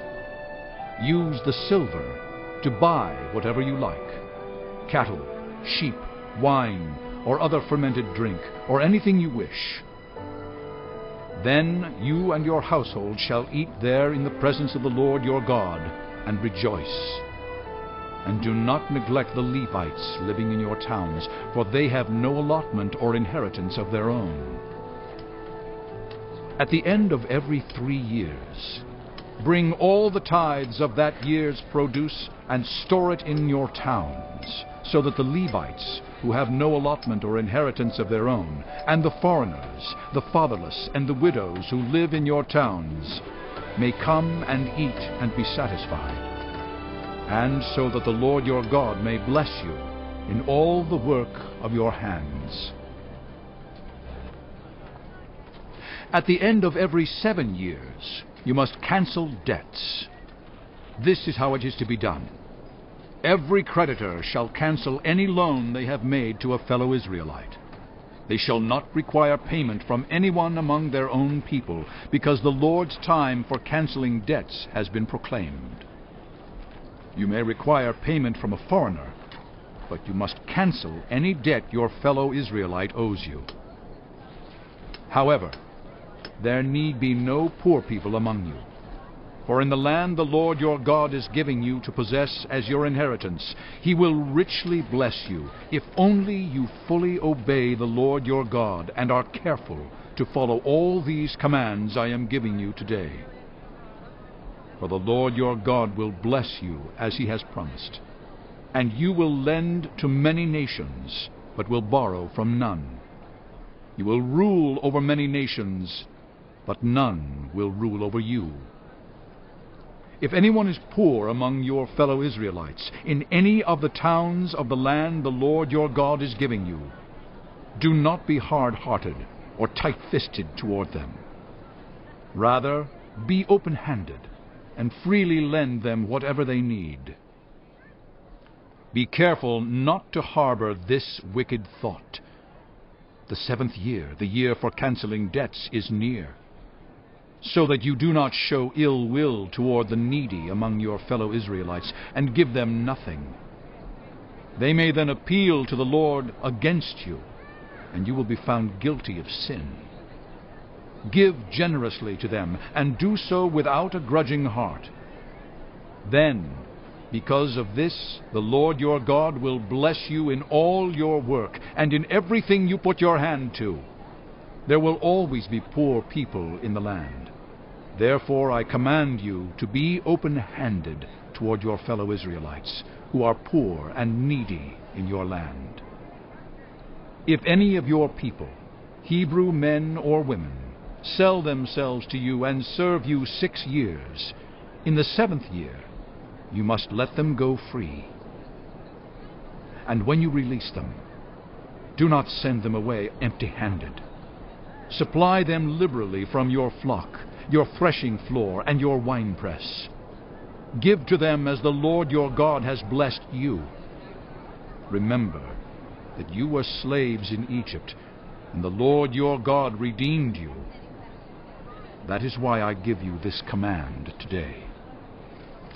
But if your servant says to you, I do not want to leave you, because he loves you and your family and is well off with you, then take an awl and push it through his earlobe into the door, and he will become your servant for life. Do the same for your female servant. Do not consider it a hardship to set your servant free, because their service to you these 6 years has been worth twice as much as that of a hired hand. And the Lord your God will bless you in everything you do. Set apart for the Lord your God every firstborn male of your herds and flocks. Do not put the firstborn of your cows to work, and do not shear the firstborn of your sheep. Each year, you and your family are to eat them in the presence of the Lord your God at the place he will choose. If an animal has a defect, is lame or blind, or has any serious flaw, you must not sacrifice it to the Lord your God. You are to eat it in your own towns. Both the ceremonially unclean and the clean may eat it, as if it were gazelle or deer. But you must not eat the blood. Pour it out on the ground like water. Observe the month of Aviv, and celebrate the Passover of the Lord your God, because in the month of Aviv he brought you out of Egypt by night. Sacrifice as the Passover to the Lord your God an animal from your flock or herd at the place the Lord will choose as a dwelling for his name. Do not eat it with bread made with yeast, but for 7 days eat unleavened bread, the bread of affliction, because you left Egypt in haste, so that all the days of your life you may remember the time of your departure from Egypt. Let no yeast be found in your possession in all your land for 7 days. Do not let any of the meat you sacrifice on the evening of the first day remain until morning. You must not sacrifice the Passover in any town the Lord your God gives you, except in the place he will choose as a dwelling for his name. There you must sacrifice the Passover in the evening, when the sun goes down, on the anniversary of your departure from Egypt. Roast it and eat it at the place the Lord your God will choose. Then, in the morning, return to your tents. For 6 days eat unleavened bread, and on the 7th day hold an assembly to the Lord your God, and do no work. Count off 7 weeks from the time you begin to put the sickle to the standing grain. Then celebrate the Festival of Weeks to the Lord your God by giving a free will offering in proportion to the blessings the Lord your God has given you. And rejoice before the Lord your God at the place he will choose as a dwelling for his name. You, your sons and daughters, your male and female servants, the Levites in your towns, and the foreigners, the fatherless, and the widows living among you. Remember that you were slaves in Egypt, and follow carefully these decrees. Celebrate the Festival of Tabernacles for 7 days after you have gathered the produce of your threshing floor and your winepress. Be joyful at your festival, you, your sons and daughters, your male and female servants, and the Levites, the foreigners, the fatherless, and the widows who live in your towns. For 7 days, celebrate the festival to the Lord your God at the place the Lord will choose. For the Lord your God will bless you in all your harvest and in all the work of your hands, and your joy will be complete. 3 times a year, all your men must appear before the Lord your God at the place he will choose. At the festival of unleavened bread, the festival of weeks, and the festival of tabernacles. No one should appear before the Lord empty-handed. Each of you must bring a gift in proportion to the way the Lord your God has blessed you. Appoint judges and officials for each of your tribes in every town the Lord your God is giving you, and they shall judge the people fairly. Do not pervert justice or show partiality. Do not accept a bribe, for a bribe blinds the eyes of the wise and twists the words of the innocent. Follow justice and justice alone, so that you may live and possess the land the Lord your God is giving you. Do not set up any wooden Asherah pole beside the altar you build to the Lord your God, and do not erect a sacred stone, for these the Lord your God hates. Do not sacrifice to the Lord your God an ox or a sheep that has any defect or flaw in it, for that would be detestable to him. If a man or woman living among you in one of the towns the Lord gives you is found doing evil in the eyes of the Lord your God, in violation of his covenant, and contrary to my command has worshipped other gods, bowing down to them or to the sun or the moon or the stars in the sky, and this has been brought to your attention, then you must investigate it thoroughly. If it is true, and it has been proved that this detestable thing has been done in Israel, take the man or woman who has done this evil deed to your city gate and stone that person to death. On the testimony of 2 or 3 witnesses, a person is to be put to death. But no one is to be put to death on the testimony of only 1 witness. The hands of the witnesses must be the first in putting that person to death, and then the hands of all the people. You must purge the evil from among you. If cases come before your courts that are too difficult for you to judge, whether bloodshed, lawsuits, or assaults, take them to the place the Lord your God will choose. Go to the Levitical priests and to the judge who is in office at that time.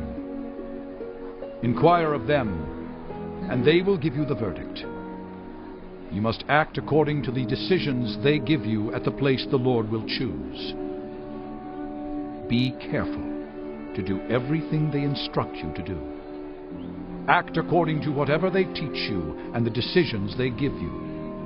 Do not turn aside from what they tell you, to the right or to the left. Anyone who shows contempt for the judge or for the priest who stands ministering there to the Lord your God is to be put to death. You must purge the evil from Israel. All the people will hear and be afraid, and will not be contemptuous again. When you enter the land the Lord your God is giving you, and have taken possession of it, and settled in it, and you say, "Let us set a king over us, like all the nations around us," be sure to appoint over you a king the Lord your God chooses. He must be from among your fellow Israelites. Do not place a foreigner over you, one who is not an Israelite. The king, moreover, must not acquire great numbers of horses for himself, or make the people return to Egypt to get more of them. For the Lord has told you, you are not to go back that way again. He must not take many wives, or his heart will be led astray. He must not accumulate large amounts of silver and gold. When he takes the throne of his kingdom, he is to write for himself on a scroll a copy of this law, taken from that of the Levitical priests. It is to be with him, and he is to read it all the days of his life, so that he may learn to revere the Lord his God, and follow carefully all the words of this law and these decrees, and not consider himself better than his fellow Israelites, and turn from the law to the right or to the left. Then he and his descendants will reign a long time over his kingdom in Israel. The Levitical priests, indeed the whole tribe of Levi, are to have no allotment or inheritance with Israel. They shall live on the food offerings presented to the Lord, for that is their inheritance. They shall have no inheritance among their fellow Israelites. The Lord is their inheritance, as he promised them. This is the share due the priests from the people who sacrifice a bull or a sheep: the shoulder, the internal organs, and the meat from the head. You are to give them the first fruits of your grain, new wine and olive oil, and the first wool from the shearing of your sheep, for the Lord your God has chosen them and their descendants out of all your tribes to stand and minister in the Lord's name always. If a Levite moves from one of your towns anywhere in Israel where he is living, and comes in all earnestness to the place the Lord will choose, he may minister in the name of the Lord his God, like all his fellow Levites who serve there in the presence of the Lord. He is to share equally in their benefits, even though he has received money from the sale of family possessions. When you enter the land the Lord your God is giving you, do not learn to imitate the detestable ways of the nations there. Let no one be found among you who sacrifices their son or daughter in the fire, who practices divination or sorcery, interprets omens, engages in witchcraft, or casts spells, or who is a medium or spiritist, or who consults the dead. Anyone who does these things is detestable to the Lord. Because of these same detestable practices, the Lord your God will drive out those nations before you. You must be blameless before the Lord your God. The nations you will dispossess listen to those who practice sorcery or divination. But as for you, the Lord your God has not permitted you to do so. The Lord your God will raise up for you a prophet like me from among you, from your fellow Israelites. You must listen to him. For this is what you asked of the Lord your God at Horeb, on the day of the assembly, when you said, "Let us not hear the voice of the Lord our God, nor see this great fire anymore, or we will die." The Lord said to me, "What they say is good. I will raise up for them a prophet like you from among their fellow Israelites, and I will put my words in his mouth. I myself will call to account anyone who does not listen to my words, that the prophet speaks in my name. But a prophet who presumes to speak in my name, anything I have not commanded, or a prophet who speaks in the name of other gods, is to be put to death. You may say to yourselves, "How can we know when a message has not been spoken by the Lord?" If what a prophet proclaims in the name of the Lord does not take place or come true, that is a message the Lord has not spoken. That prophet has spoken presumptuously. So do not be alarmed. When the Lord your God has destroyed the nations whose land he is giving you, and when you have driven them out and settled in their towns and houses, then set aside for yourselves 3 cities in the land the Lord your God is giving you to possess. Determine the distances involved, and divide into 3 parts the land the Lord your God is giving you as an inheritance, so that a person who kills someone may flee for refuge to one of these cities. This is the rule concerning anyone who kills a person and flees there for safety. Anyone who kills a neighbor unintentionally, without malice aforethought. For instance, a man may go into the forest with his neighbor to cut wood, and as he swings his axe to fell a tree, the head may fly off and hit his neighbor and kill him. That man may flee to one of these cities and save his life. Otherwise, the avenger of blood might pursue him in a rage, overtake him if the distance is too great, and kill him, even though he is not deserving of death, since he did it to his neighbor without malice aforethought. This is why I command you to set aside for yourselves 3 cities. If the Lord your God enlarges your territory, as he promised on oath to your ancestors, and gives you the whole land he promised them, because you carefully follow all these laws I command you today, to love the Lord your God, and to walk always in obedience to him, then you are to set aside 3 more cities. Do this, so that innocent blood will not be shed in your land, which the Lord your God is giving you as your inheritance, and so that you will not be guilty of bloodshed.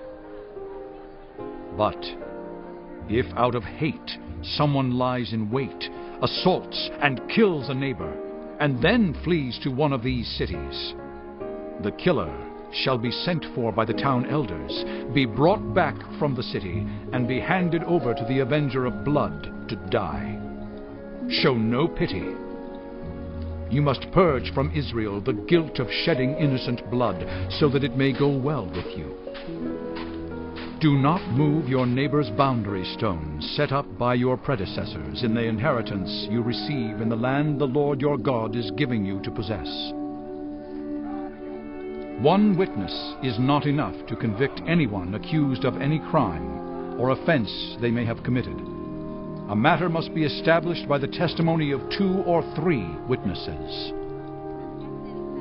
If a malicious witness takes the stand to accuse someone of a crime, the 2 people involved in the dispute must stand in the presence of the Lord before the priests and the judges who are in office at the time. The judges must make a thorough investigation, and if the witness proves to be a liar, giving false testimony against a fellow Israelite, then do to the false witness as that witness intended to do to the other party. You must purge the evil from among you. The rest of the people will hear of this and be afraid, and never again will such an evil thing be done among you. Show no pity. Life for life, eye for eye, tooth for tooth, hand for hand, foot for foot. When you go to war against your enemies, and see horses and chariots and an army greater than yours, do not be afraid of them, because the Lord your God, who brought you up out of Egypt, will be with you. When you are about to go into battle, the priest shall come forward and address the army. He shall say, "Hear, Israel, today you are going into battle against your enemies. Do not be faint-hearted or afraid. Do not panic or be terrified by them. For the Lord your God is the one who goes with you to fight for you against your enemies, to give you victory." The officers shall say to the army, "Has anyone built a new house and not yet begun to live in it, let him go home, or he may die in battle, and someone else may begin to live in it. Has anyone planted a vineyard and not begun to enjoy it? Let him go home, or he may die in battle, and someone else enjoy it.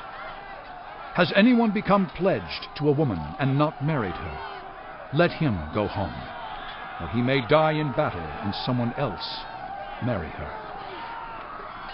Then the officers shall add, Is anyone afraid or faint-hearted? Let him go home, so that his fellow soldiers will not become disheartened too. When the officers have finished speaking to the army, they shall appoint commanders over it. When you march up to attack a city, make its people an offer of peace. If they accept and open their gates, all the people in it shall be subject to forced labor and shall work for you. If they refuse to make peace, and they engage you in battle, lay siege to that city. When the Lord your God delivers it into your hand, put to the sword all the men in it. As for the women, the children, the livestock, and everything else in the city, you may take these as plunder for yourselves, and you may use the plunder the Lord your God gives you from your enemies. This is how you are to treat all the cities that are at a distance from you and do not belong to the nations nearby. However, in the cities of the nations the Lord your God is giving you as an inheritance, do not leave alive anything that breathes. Completely destroy them. The Hittites, Amorites, Canaanites, Perizzites, Hivites, and Jebusites, as the Lord your God has commanded you. Otherwise, they will teach you to follow all the detestable things they do in worshiping their gods, and you will sin against the Lord your God. When you lay siege to a city for a long time, fighting against it to capture it, do not destroy its trees by putting an axe to them, because you can eat their fruit. Do not cut them down. Are the trees people that you should besiege them? However, you may cut down trees that you know are not fruit trees, and use them to build siege works until the city at war with you falls. If someone is found slain, lying in a field in the land the Lord your God is giving you to possess, and it is not known who the killer was, your elders and judges shall go out and measure the distance from the body to the neighboring towns. Then the elders of the town nearest the body shall take a heifer that has never been worked and has never worn a yoke, and lead it down to a valley that has not been plowed or planted, and where there is a flowing stream. There in the valley they are to break the heifer's neck. The Levitical priests shall step forward, for the Lord your God has chosen them to minister and to pronounce blessings in the name of the Lord, and to decide all cases of dispute and assault. Then all the elders of the town nearest the body shall wash their hands over the heifer whose neck was broken in the valley, and they shall declare, Our hands did not shed this blood, nor did our eyes see it done. Accept this atonement for your people Israel, whom you have redeemed, Lord, and do not hold your people guilty of the blood of an innocent person. Then the bloodshed will be atoned for, and you will have purged from yourselves the guilt of shedding innocent blood, since you have done what is right in the eyes of the Lord. When you go to war against your enemies, and the Lord your God delivers them into your hands, and you take captives, if you notice among the captives a beautiful woman, and are attracted to her, you may take her as your wife. Bring her into your home, and have her shave her head, trim her nails, and put aside the clothes she was wearing when captured. After she has lived in your house, and mourned her father and mother for a full month, then you may go to her, and be her husband, and she shall be your wife. If you are not pleased with her, let her go wherever she wishes. You must not sell her or treat her as a slave, since you have dishonored her. If a man has 2 wives, and he loves one but not the other, and both bear him sons, but the firstborn is the son of the wife he does not love, when he wills his property to his sons, he must not give the rights of the firstborn to the son of the wife he loves, in preference to his actual firstborn, the son of the wife he does not love. He must acknowledge the son of his unloved wife as the firstborn by giving him a double share of all he has. That son is the first sign of his father's strength. The right of the firstborn belongs to him. If someone has a stubborn and rebellious son who does not obey his father and mother and will not listen to them when they discipline him, his father and mother shall take hold of him and bring him to the elders at the gate of his town. They shall say to the elders, "This son of ours is stubborn and rebellious.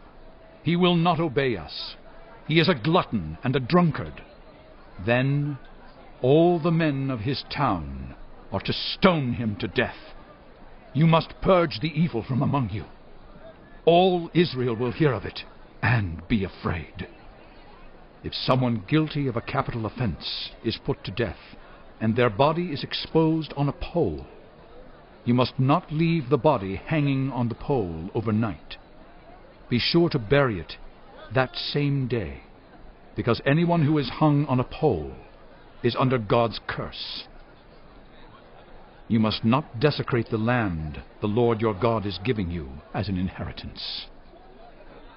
If you see your fellow Israelites' ox or sheep straying, do not ignore it, but be sure to take it back to its owner. If they do not live near you, or if you do not know who owns it, take it home with you and keep it until they come looking for it. Then give it back. Do the same if you find their donkey or cloak or anything else they have lost. Do not ignore it. If you see your fellow Israelite's donkey or ox fallen on the road, do not ignore it. Help the owner get it to its feet. A woman must not wear men's clothing, nor a man wear women's clothing, for the Lord your God detests anyone who does this. If you come across a bird's nest beside the road, either in a tree or on the ground, and the mother is sitting on the young or on the eggs, do not take the mother with the young. You may take the young, but be sure to let the mother go, so that it may go well with you, and you may have a long life. When you build a new house, make a parapet around your roof, so that you may not bring the guilt of bloodshed on your house if someone falls from the roof. Do not plant 2 kinds of seed in your vineyard. If you do, not only the crops you plant, but also the fruit of the vineyard will be defiled. Do not plow with an ox and a donkey yoked together.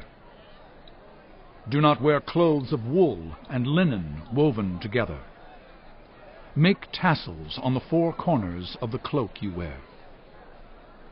If a man takes a wife, and after sleeping with her dislikes her, and slanders her, and gives her a bad name, saying, "I married this woman, but when I approached her I did not find proof of her virginity," then the young woman's father and mother shall bring to the town elders at the gate proof that she was a virgin.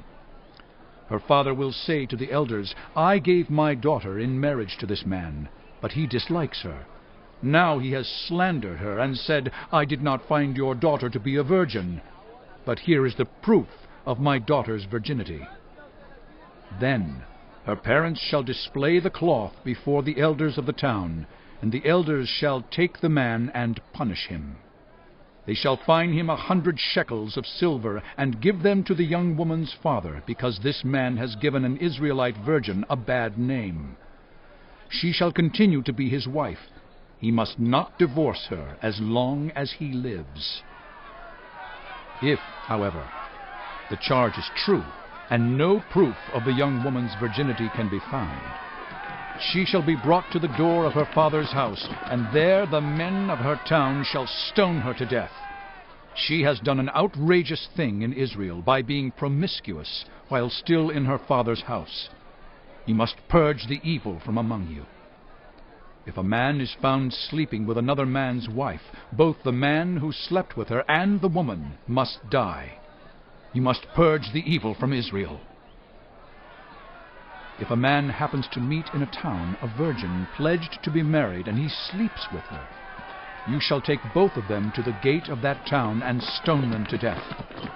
The young woman, because she was in a town and did not scream for help, and the man, because he violated another man's wife. You must purge the evil from among you.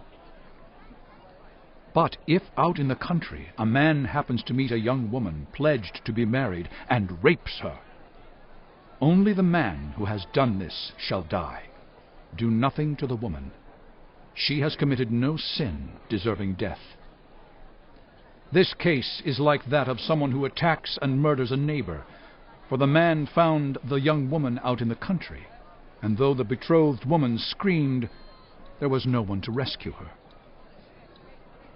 If a man happens to meet a virgin who is not pledged to be married and rapes her, and they are discovered, he shall pay her father 50 shekels of silver. He must marry the young woman, for he has violated her. He can never divorce her as long as he lives. A man is not to marry his father's wife.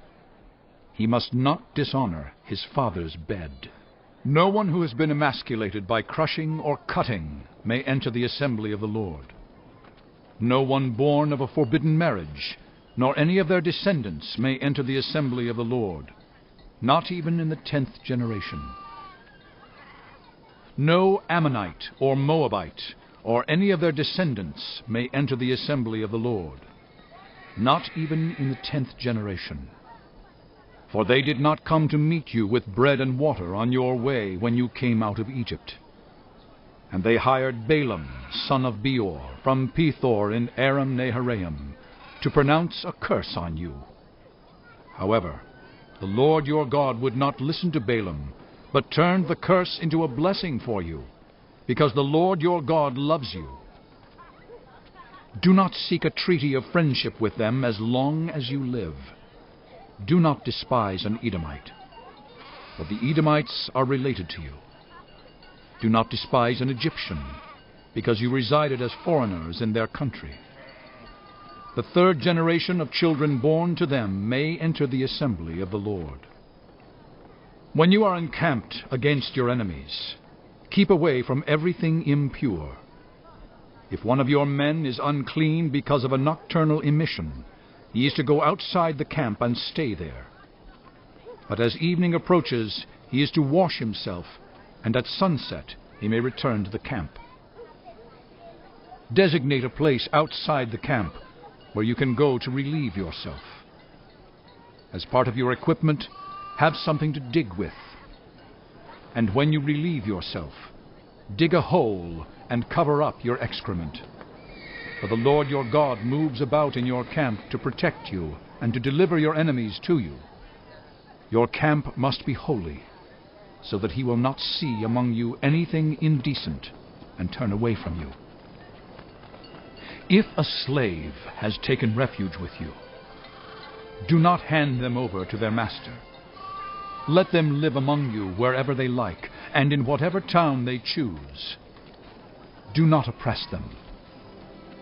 No Israelite man or woman is to become a shrine prostitute. You must not bring the earnings of a female prostitute or of a male prostitute into the house of the Lord your God to pay any vow, because the Lord your God detests them both.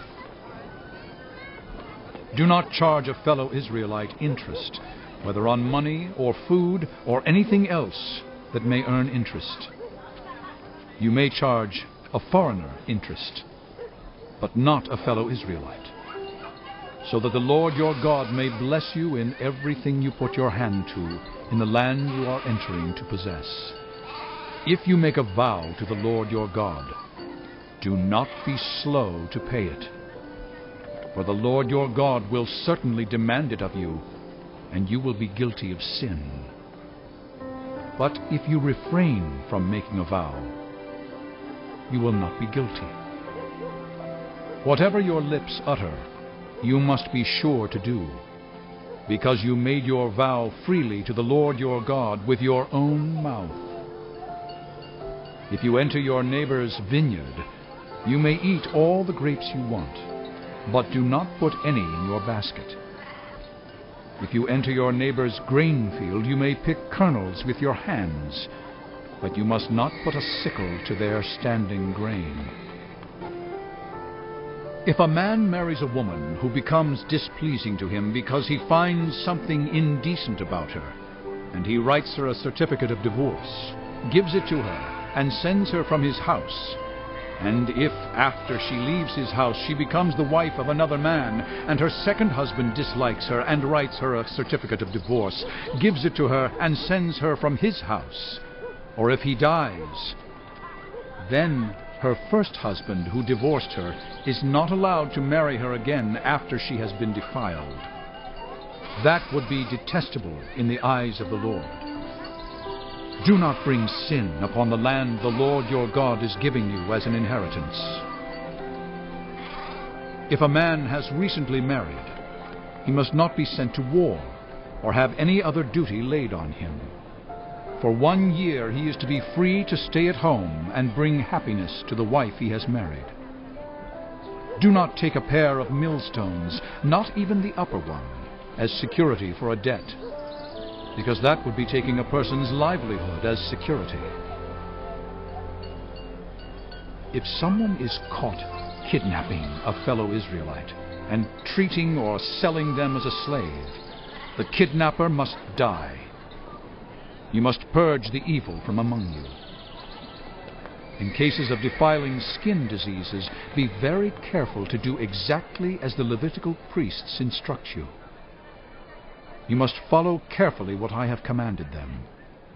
Remember what the Lord your God did to Miriam along the way after you came out of Egypt.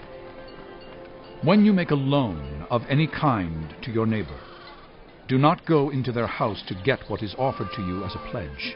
Stay outside, and let the neighbor to whom you are making the loan bring the pledge out to you. If the neighbor is poor, do not go to sleep with their pledge in your possession.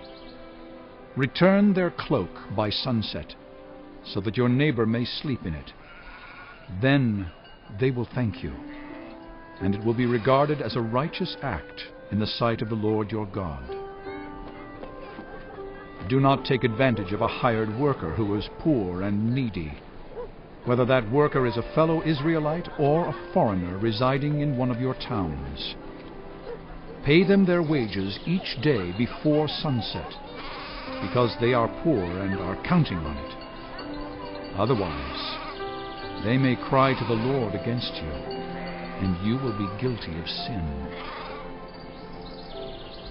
Parents are not to be put to death for their children, nor children put to death for their parents.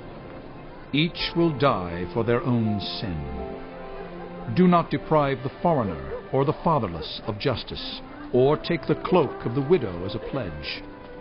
Remember that you were slaves in Egypt, and the Lord your God redeemed you from there. That is why I command you to do this. When you are harvesting in your field and you overlook a sheaf, do not go back to get it. Leave it for the foreigner, the fatherless, and the widow, so that the Lord your God may bless you in all the work of your hands. When you beat the olives from your trees, do not go over the branches a second time. Leave what remains for the foreigner, the fatherless, and the widow. When you harvest the grapes in your vineyard, do not go over the vines again. Leave what remains for the foreigner, the fatherless, and the widow. Remember that you were slaves in Egypt. That is why I command you to do this. When people have a dispute, they are to take it to court, and the judges will decide the case, acquitting the innocent and condemning the guilty. If the guilty person deserves to be beaten, the judge shall make them lie down and have them flogged in his presence with the number of lashes the crime deserves. But the judge must not impose more than 40 lashes. If the guilty party is flogged more than that, your fellow Israelite will be degraded in your eyes. Do not muzzle an ox while it is treading out the grain. If brothers are living together, and one of them dies without a son, his widow must not marry outside the family. Her husband's brother shall take her and marry her, and fulfill the duty of a brother-in-law to her. The first son she bears shall carry on the name of the dead brother, so that his name will not be blotted out from Israel. However, if a man does not want to marry his brother's wife, she shall go to the elders at the town gate and say, "My husband's brother refuses to carry on his brother's name in Israel. He will not fulfill the duty of a brother-in-law to me." Then the elders of his town shall summon him and talk to him. If he persists in saying, "I do not want to marry her," his brother's widow shall go up to him in the presence of the elders, take off one of his sandals, spit in his face, and say, "This is what is done to the man who will not build up his brother's family line." That man's line shall be known in Israel as the family of the unsandaled. If two men are fighting, and the wife of one of them comes to rescue her husband from his assailant, and she reaches out and seizes him by his private parts, you shall cut off her hand. Show her no pity. Do not have two differing weights in your bag, one heavy, one light. Do not have two differing measures in your house, one large, one small. You must have accurate and honest weights and measures, so that you may live long in the land the Lord your God is giving you. For the Lord your God detests anyone who does these things, anyone who deals dishonestly. Remember what the Amalekites did to you along the way when you came out of Egypt. When you were weary and worn out, they met you on your journey and attacked all who were lagging behind. They had no fear of God. When the Lord your God gives you rest from all the enemies around you in the land he is giving you to possess as an inheritance, you shall blot out the name of Amalek from under heaven. Do not forget. When you have entered the land the Lord your God is giving you as an inheritance, and have taken possession of it and settled in it, take some of the first fruits of all that you produce from the soil of the land the Lord your God is giving you, and put them in a basket.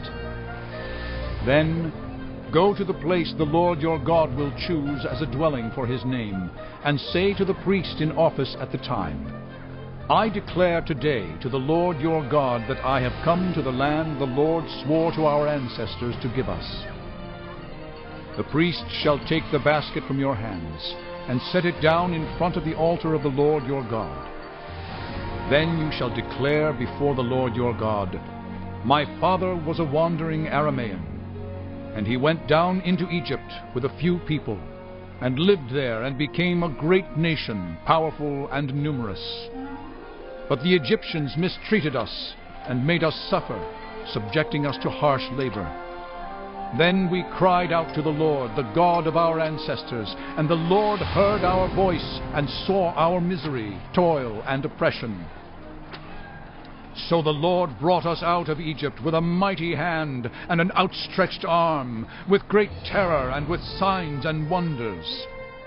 He brought us to this place and gave us this land, a land flowing with milk and honey.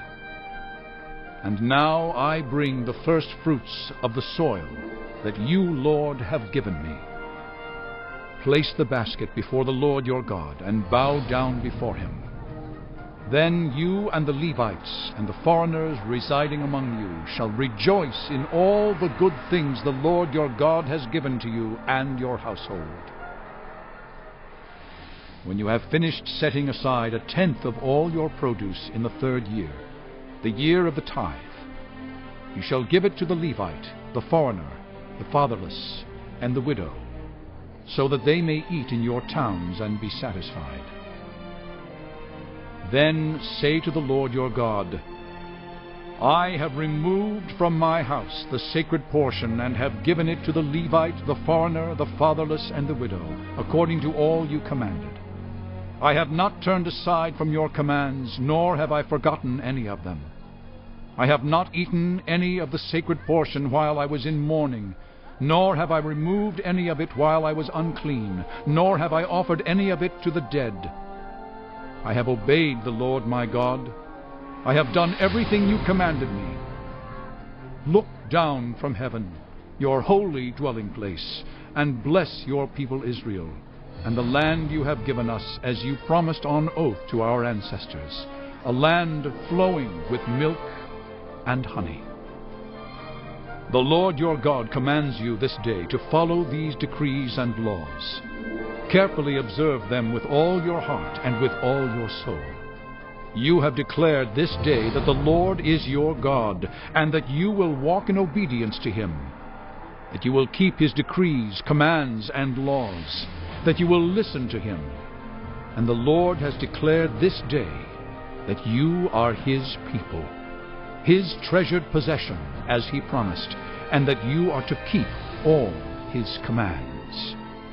He has declared that he will set you in praise, fame, and honor high above all the nations he has made, and that you will be a people holy to the Lord your God, as he promised. Moses and the elders of Israel commanded the people, Keep all these commands that I give you today. When you have crossed the Jordan into the land the Lord your God is giving you, set up some large stones and coat them with plaster. Write on them all the words of this law when you have crossed over to enter the land the Lord your God is giving you, a land flowing with milk and honey, just as the Lord, the God of your ancestors, promised you. And when you have crossed the Jordan, set up these stones on Mount Ebal, as I command you today, and coat them with plaster. Build there an altar to the Lord your God, an altar of stones. Do not use any iron tool on them. Build the altar of the Lord your God with field stones, and offer burnt offerings on it to the Lord your God. Sacrifice fellowship offerings there, eating them and rejoicing in the presence of the Lord your God. And you shall write very clearly all the words of this law on these stones you have set up. Then Moses and the Levitical priests said to all Israel, Be silent, Israel, and listen. You have now become the people of the Lord your God. Obey the Lord your God, and follow his commands and decrees that I give you today. On the same day Moses commanded the people, When you have crossed the Jordan, these tribes shall stand on Mount Gerizim to bless the people: Simeon, Levi, Judah, Issachar, Joseph, and Benjamin. And these tribes shall stand on Mount Ebal to pronounce curses: Reuben, Gad, Asher, Zebulun, Dan, and Naphtali. The Levites shall recite to all the people of Israel in a loud voice, Cursed is anyone who makes an idol, a thing detestable to the Lord, the work of skilled hands, and sets it up in secret. Then all the people shall say, Amen. Cursed is anyone who dishonors their father or mother. Then all the people shall say, Amen. Cursed is anyone who moves their neighbor's boundary stone. Then all the people shall say, Amen. Cursed is anyone who leads the blind astray on the road. Then all the people shall say, Amen. Cursed is anyone who withholds justice from the foreigner, the fatherless, or the widow. Then all the people shall say, Amen. Cursed is anyone who sleeps with his father's wife, for he dishonors his father's bed. Then all the people shall say, Amen. Cursed is anyone who has sexual relations with any animal. Then all the people shall say, Amen. Cursed is anyone who sleeps with his sister, the daughter of his father, or the daughter of his mother. Then all the people shall say, Amen. Cursed is anyone who sleeps with his mother-in-law. Then all the people shall say, Amen. Cursed is anyone who kills their neighbor secretly. Then all the people shall say, Amen. Cursed is anyone who accepts a bribe to kill an innocent person. Then all the people shall say, Amen. Cursed is anyone who does not uphold the words of this law by carrying them out. Then all the people shall say, Amen. If you fully obey the Lord your God, and carefully follow all his commands I give you today, the Lord your God will set you high above all the nations on earth. All these blessings will come on you and accompany you if you obey the Lord your God. You will be blessed in the city and blessed in the country. The fruit of your womb will be blessed, and the crops of your land, and the young of your livestock, the calves of your herds, and the lambs of your flocks. Your basket and your kneading trough will be blessed. You will be blessed when you come in, and blessed when you go out. The Lord will grant that the enemies who rise up against you will be defeated before you. They will come at you from one direction, but flee from you in 7. The Lord will send a blessing on your barns, and on everything you put your hand to. The Lord your God will bless you in the land he is giving you. The Lord will establish you as his holy people, as he promised you on oath, if you keep the commands of the Lord your God and walk in obedience to him. Then all the peoples on earth will see that you are called by the name of the Lord, and they will fear you. The Lord will grant you abundant prosperity in the fruit of your womb, the young of your livestock, and the crops of your ground, in the land he swore to your ancestors to give you. The Lord will open the heavens, the storehouse of his bounty, to send rain on your land in season, and to bless all the work of your hands. You will lend to many nations, but will borrow from none. The Lord will make you the head, not the tail. If you pay attention to the commands of the Lord your God that I give you this day, and carefully follow them, you will always be at the top, never at the bottom. Do not turn aside from any of the commands I give you today, to the right or to the left, following other gods and serving them. However, if you do not obey the Lord your God, and do not carefully follow all his commands and decrees I am giving you today, all these curses will come on you and overtake you. You will be cursed in the city and cursed in the country. Your basket and your kneading trough will be cursed. The fruit of your womb will be cursed, and the crops of your land, and the calves of your herds, and the lambs of your flocks. You will be cursed when you come in, and cursed when you go out. The Lord will send on you curses, confusion, and rebuke in everything you put your hand to, until you are destroyed and come to sudden ruin because of the evil you have done in forsaking him. The Lord will plague you with diseases until he has destroyed you from the land you are entering to possess. The Lord will strike you with wasting disease, with fever and inflammation, with scorching heat and drought, with blight and mildew, which will plague you until you perish. The sky over your head will be bronze, the ground beneath you iron. The Lord will turn the rain of your country into dust and powder. It will come down from the skies until you are destroyed. The Lord will cause you to be defeated before your enemies. You will come at them from one direction, but flee from them in 7, and you will become a thing of horror to all the kingdoms on earth. Your carcasses will be food for all the birds and the wild animals, and there will be no one to frighten them away. The Lord will afflict you with the boils of Egypt, and with tumors, festering sores, and the itch, from which you cannot be cured. The Lord will afflict you with madness, blindness, and confusion of mind. At midday you will grope about like a blind person in the dark. You will be unsuccessful in everything you do. Day after day you will be oppressed and robbed, with no one to rescue you. You will be pledged to be married to a woman, but another will take her and rape her. You will build a house, but you will not live in it. You will plant a vineyard, but you will not even begin to enjoy its fruit.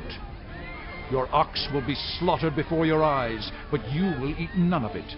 Your donkey will be forcibly taken from you and will not be returned. Your sheep will be given to your enemies, and no one will rescue them. Your sons and daughters will be given to another nation, and you will wear out your eyes watching for them day after day, powerless to lift a hand. A people that you do not know will eat what your land and labor produce, and you will have nothing but cruel oppression all your days. The sights you see will drive you mad. The Lord will afflict your knees and legs with painful boils that cannot be cured, spreading from the soles of your feet to the top of your head. The Lord will drive you and the king you set over you to a nation unknown to you or your ancestors. There you will worship other gods, gods of wood and stone. You will become a thing of horror, a byword and an object of ridicule among all the peoples where the Lord will drive you. You will sow much seed in the field, but you will harvest little, because locusts will devour it. You will plant vineyards and cultivate them, but you will not drink the wine or gather the grapes, because worms will eat them. You will have olive trees throughout your country, but you will not use the oil, because the olives will drop off. You will have sons and daughters, but you will not keep them, because they will go into captivity. Swarms of locusts will take over all your trees and the crops of your land. The foreigners who reside among you will rise above you higher and higher, but you will sink lower and lower.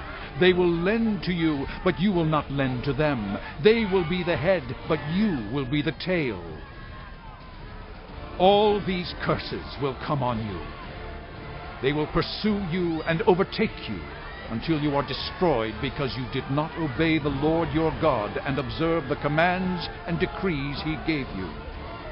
They will be a sign and a wonder to you and your descendants forever, because you did not serve the Lord your God joyfully and gladly in the time of prosperity.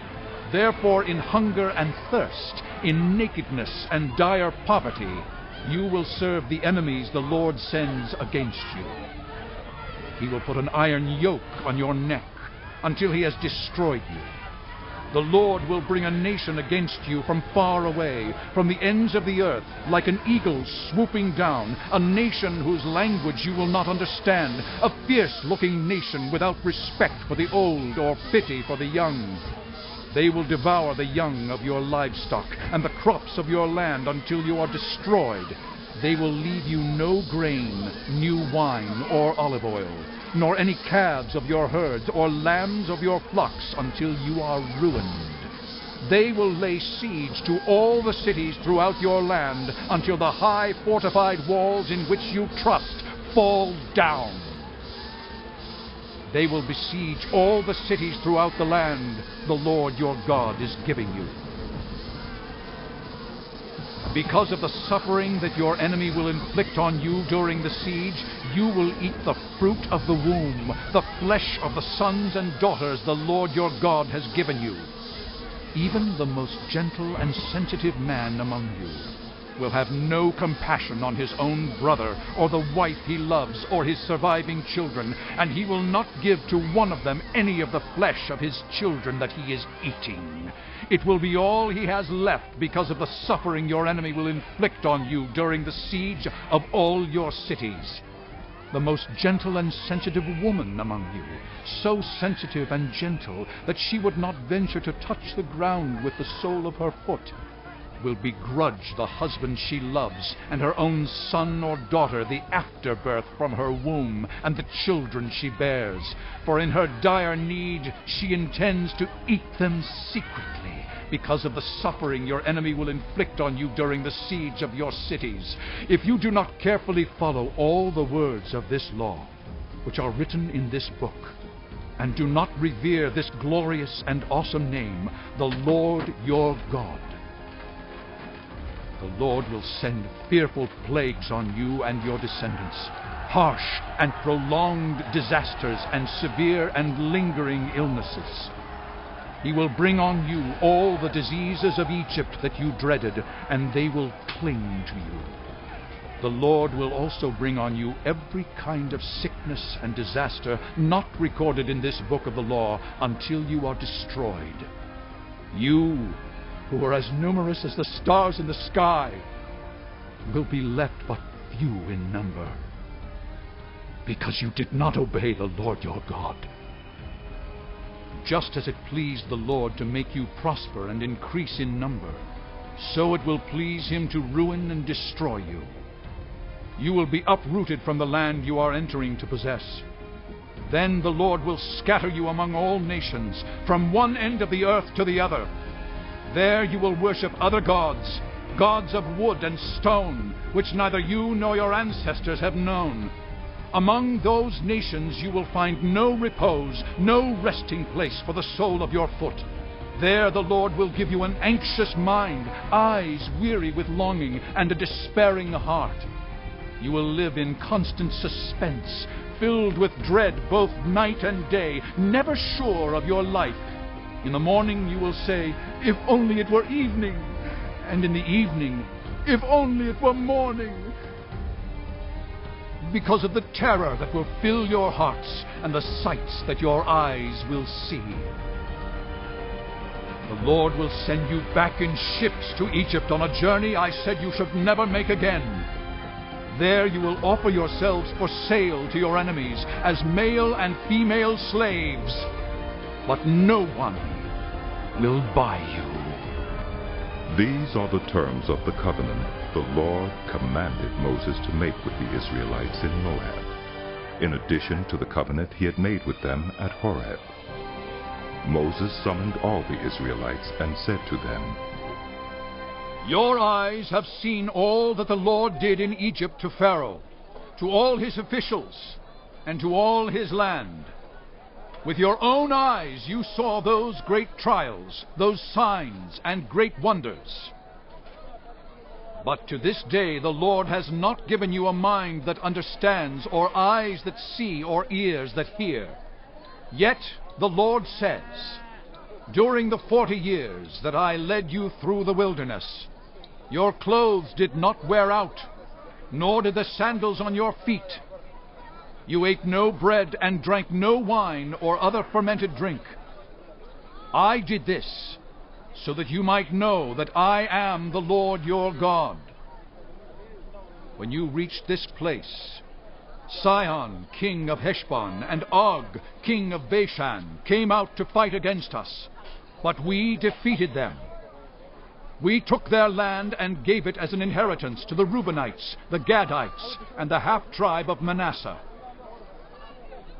Carefully follow the terms of this covenant, so that you may prosper in everything you do. All of you are standing today in the presence of the Lord your God, your leaders and chief men, your elders and officials, and all the other men of Israel, together with your children and your wives, and the foreigners living in your camps who chop your wood and carry your water. You are standing here in order to enter into a covenant with the Lord your God. A covenant the Lord is making with you this day and sealing with an oath, to confirm you this day as his people, that he may be your God as he promised you, and as he swore to your fathers Abraham, Isaac, and Jacob. I am making this covenant with its oath, not only with you who are standing here with us today in the presence of the Lord our God, but also with those who are not here today. You yourselves know how we lived in Egypt and how we passed through the countries on the way here. You saw among them their detestable images and idols of wood and stone, of silver and gold. Make sure there is no man or woman, clan or tribe among you today whose heart turns away from the Lord our God to go and worship the gods of those nations. Make sure there is no root among you that produces such bitter poison. When such a person hears the words of this oath, and they invoke a blessing on themselves, thinking, I will be safe, even though I persist in going my own way, they will bring disaster on the watered land as well as the dry. The Lord will never be willing to forgive them. His wrath and zeal will burn against them. All the curses written in this book will fall on them, and the Lord will blot out their names from under heaven. The Lord will single them out from all the tribes of Israel for disaster, according to all the curses of the covenant written in this book of the law. Your children who follow you in later generations, and foreigners who come from distant lands, will see the calamities that have fallen on the land, and the diseases with which the Lord has afflicted it. The whole land will be a burning waste of salt and sulfur. Nothing planted, nothing sprouting, no vegetation growing on it. It will be like the destruction of Sodom and Gomorrah, Admah and Zeboim, which the Lord overthrew in fierce anger. All the nations will ask, why has the Lord done this to this land? Why this fierce burning anger? And the answer will be, it is because this people abandoned the covenant of the Lord, the God of their ancestors, the covenant he made with them when he brought them out of Egypt. They went off and worshipped other gods and bowed down to them, gods they did not know, gods he had not given them. Therefore the Lord's anger burned against this land, so that he brought on it all the curses written in this book. In furious anger and in great wrath, the Lord uprooted them from their land and thrust them into another land, as it is now.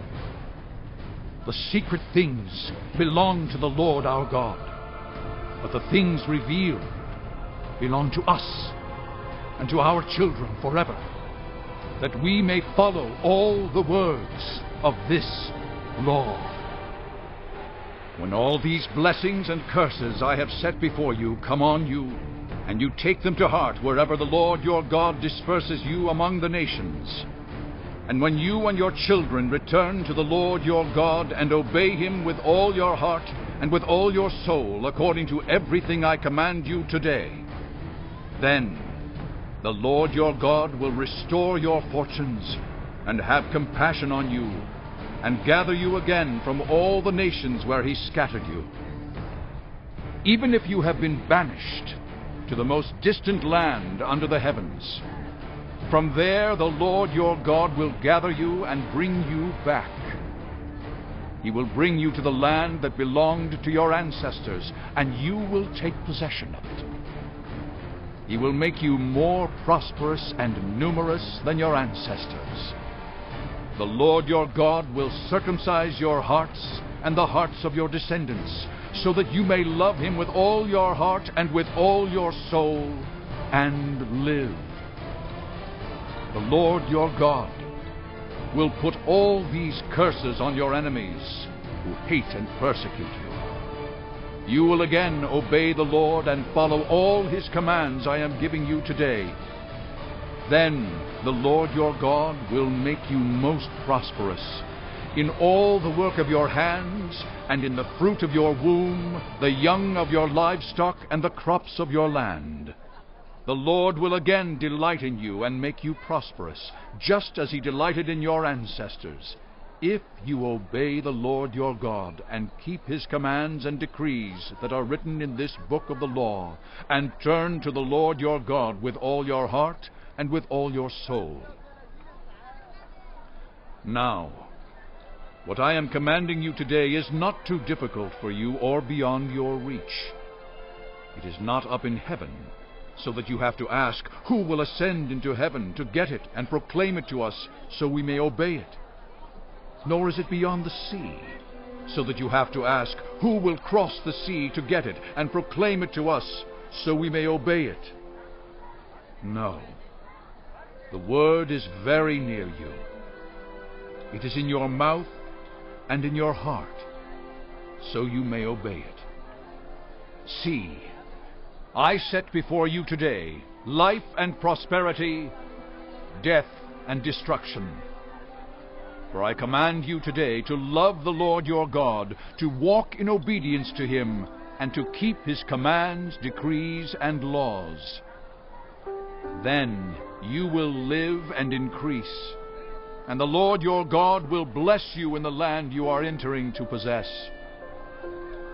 But if your heart turns away, and you are not obedient, and if you are drawn away to bow down to other gods and worship them, I declare to you this day that you will certainly be destroyed. You will not live long in the land you are crossing the Jordan to enter and possess.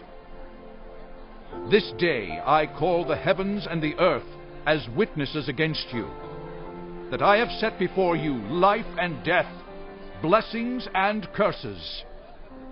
Now choose life, so that you and your children may live, and that you may love the Lord your God, listen to his voice, and hold fast to him. For the Lord is your life, and he will give you many years in the land he swore to give to your fathers Abraham, Isaac, and Jacob. Then Moses went out and spoke these words to all Israel. I am now 120 years old, and I am no longer able to lead you.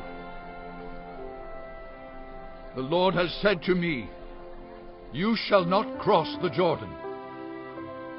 The Lord your God himself will cross over ahead of you.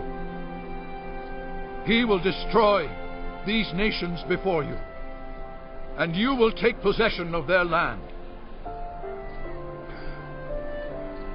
Joshua also will cross over ahead of you, as the Lord said. And the Lord will do to them what he did to Sihon and Og, the kings of the Amorites, whom he destroyed along with their land. The Lord will deliver them to you, and you must do to them all that I have commanded you. Be strong and courageous. Do not be afraid or terrified because of them. For the Lord your God goes with you. He will never leave you nor forsake you. Then Moses summoned Joshua and said to him in the presence of all Israel, Be strong and courageous, for you must go with this people into the land that the Lord swore to their ancestors to give them, and you must divide it among them as their inheritance. The Lord himself goes before you and will be with you. He will never leave you nor forsake you. Do not be afraid. Do not be discouraged. So Moses wrote down this law and gave it to the Levitical priests who carried the ark of the covenant of the Lord, and to all the elders of Israel. Then Moses commanded them, At the end of every 7 years, in the year for canceling debts, during the festival of tabernacles, when all Israel comes to appear before the Lord your God at the place he will choose, you shall read this law before them in their hearing.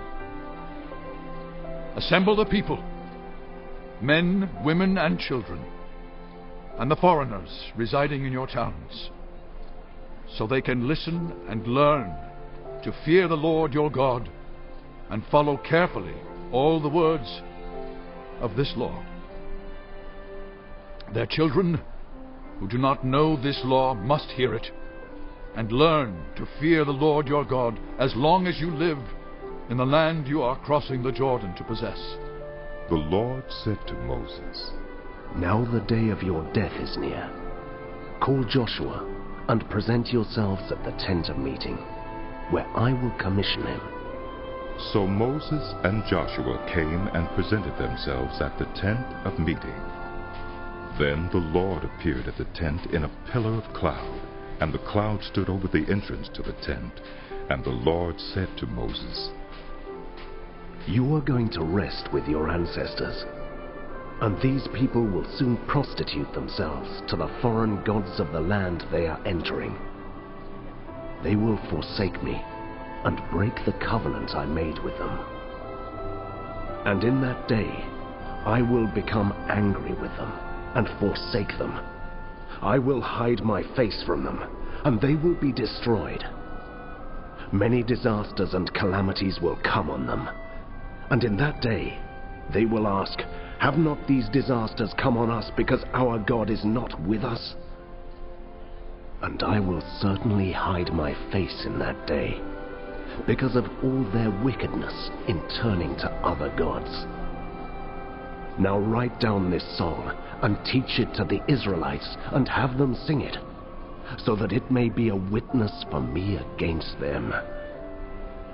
When I have brought them into the land flowing with milk and honey, the land I promised on oath to their ancestors, and when they eat their fill and thrive, they will turn to other gods and worship them, rejecting me and breaking my covenant.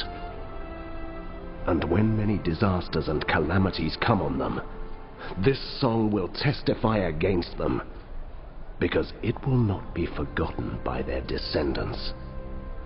I know what they are disposed to do, even before I bring them into the land I promised them on oath. So Moses wrote down this song that day and taught it to the Israelites. The Lord gave this command to Joshua, son of Nun. Be strong and courageous, for you will bring the Israelites into the land I promised them on oath, and I myself will be with you. After Moses finished writing in a book the words of this law from beginning to end, he gave this command to the Levites who carried the ark of the covenant of the Lord. Take this book of the law and place it beside the ark of the covenant, the Lord your God. There it will remain as a witness against you, for I know how rebellious and stiff-necked you are. If you have been rebellious against the Lord while I am still alive and with you, how much more will you rebel after I die? Assemble before me all the elders of your tribes and all your officials, so that I can speak these words in their hearing and call the heavens and the earth to testify against them. For I know that after my death you are sure to become utterly corrupt, and to turn from the way I have commanded you. In days to come, disaster will fall on you, because you will do evil in the sight of the Lord, and arouse his anger by what your hands have made. And Moses recited the words of this song from beginning to end in the hearing of the whole assembly of Israel. Listen, you heavens, and I will speak. Hear, you earth, the words of my mouth. Let my teaching fall like rain, and my words descend like dew, like showers on new grass, like abundant rain on tender plants. I will proclaim the name of the Lord. Oh, praise the greatness of our God. He is the rock. His works are perfect, and all his ways are just. A faithful God who does no wrong. Upright and just is he. They are corrupt, and not his children. To their shame they are a warped and crooked generation. Is this the way you repay the Lord, you foolish and unwise people? Is he not your Father, your Creator? who made you and formed you. Remember the days of old. Consider the generations long past. Ask your father, and he will tell you. Your elders, and they will explain to you. When the Most High gave the nations their inheritance, when he divided all mankind, he set up boundaries for the peoples, according to the number of the sons of Israel. For the Lord's portion is his people, Jacob his allotted inheritance. In a desert land he found him, in a barren and howling waste. He shielded him and cared for him. He guarded him as the apple of his eye. Like an eagle that stirs up its nest and hovers over its young, that spreads its wings to catch them and carries them aloft. The Lord alone led him. No foreign god was with him. He made him ride on the heights of the land and fed him with the fruit of the fields. He nourished him with honey from the rock, and with oil from the flinty crag, with curds and milk from herd and flock, and with fattened lambs and goats, with choice rams of Bashan, and the finest kernels of wheat. You drank the foaming blood of the grape. Jeshurun grew fat and kicked, filled with food. They became heavy and sleek. They abandoned the God who made them and rejected the rock, their Savior. They made him jealous with their foreign gods and angered him with their detestable idols. They sacrificed to false gods, which are not God. Gods they had not known, gods that recently appeared, gods your ancestors did not fear. You deserted the rock who fathered you. You forgot the God who gave you birth. The Lord saw this and rejected them because he was angered by his sons and daughters. I will hide my face from them, he said, and see what their end will be, for they are a perverse generation, children who are unfaithful. They made me jealous by what is no God, and angered me with their worthless idols. I will make them envious by those who are not a people. I will make them angry by a nation that has no understanding. For a fire will be kindled by my wrath, one that burns down to the realm of the dead below. It will devour the earth and its harvests, and set afire the foundations of the mountains. I will heap calamities on them, and spend my arrows against them. I will send wasting famine against them, consuming pestilence and deadly plague. I will send against them the fangs of wild beasts, the venom of vipers that glide in the dust. In the street, the sword will make them childless. In their homes, terror will reign. The young men and young women will perish. The infants and those with gray hair. I said I would scatter them and erase their name from human memory, but I dreaded the taunt of the enemy, lest the adversary misunderstand and say, "Our hand has triumphed. The Lord has not done all this." They are a nation without sense. There is no discernment in them.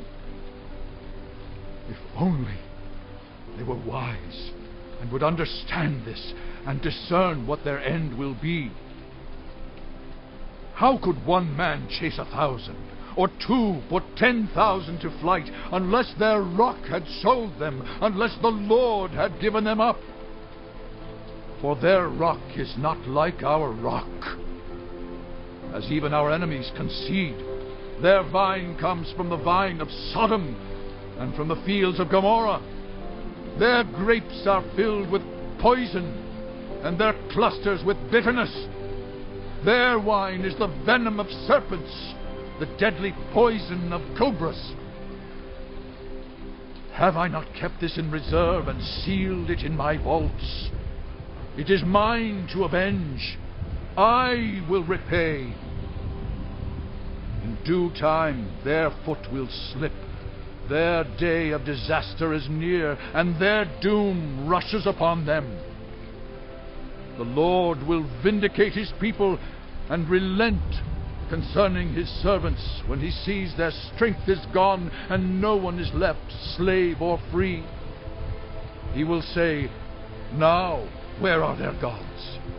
The rock they took refuge in, the gods who ate the fat of their sacrifices and drank the wine of their drink offerings. Let them rise up to help you. Let them give you shelter.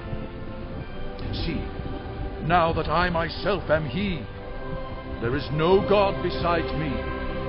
I put to death, and I bring to life. I have wounded, and I will heal, and no one can deliver out of my hand. I lift my hand to heaven and solemnly swear, as surely as I live forever, when I sharpen my flashing sword and my hand grasps it in judgment, I will take vengeance on my adversaries and repay those who hate me. I will make my arrows drunk with blood, while my sword devours flesh, the blood of the slain and the captives, the heads of the enemy leaders. Rejoice, you nations, with his people, for he will avenge the blood of his servants. He will take vengeance on his enemies and make atonement for his land and people." Moses came with Joshua, son of Nun, and spoke all the words of this song in the hearing of the people. When Moses finished reciting all these words to all Israel, he said to them, "Take to heart all the words I have solemnly declared to you this day, so that you may command your children to obey carefully all the words of this law. They are not just idle words for you. They are your life. By them you will live long in the land you are crossing the Jordan to possess." On that same day the Lord told Moses, "Go up into the Abarim range to Mount Nebo in Moab, across from Jericho, and view Canaan, the land I am giving the Israelites as their own possession. There on the mountain that you have climbed, you will die and be gathered to your people, just as your brother Aaron died on Mount Hor and was gathered to his people. This is because both of you broke faith with me in the presence of the Israelites at the waters of Meribah Kadesh, in the desert of Zin, and because you did not uphold my holiness among the Israelites. Therefore, you will see the land only from a distance. You will not enter the land I am giving to the people of Israel." This is the blessing that Moses, the man of God, pronounced on the Israelites before his death. He said, "The Lord came from Sinai and dawned over them from Seir. He shone forth from Mount Paran. He came with myriads of holy ones from the south, from his mountain slopes. Surely it is you who love the people. All the holy ones are in your hand. At your feet they all bow down, and from you receive instruction, the law that Moses gave us, the possession of the assembly of Jacob. He was king over Jeshurun when the leaders of the people assembled, along with the tribes of Israel. Let Reuben live and not die, nor his people be few." And this he said about Judah. "Hear, Lord, the cry of Judah. Bring him to his people. With his own hands he defends his cause. Oh, be his help against his foes." About Levi he said, "Your Thummim and Urim belong to your faithful servant. You tested him at Massa.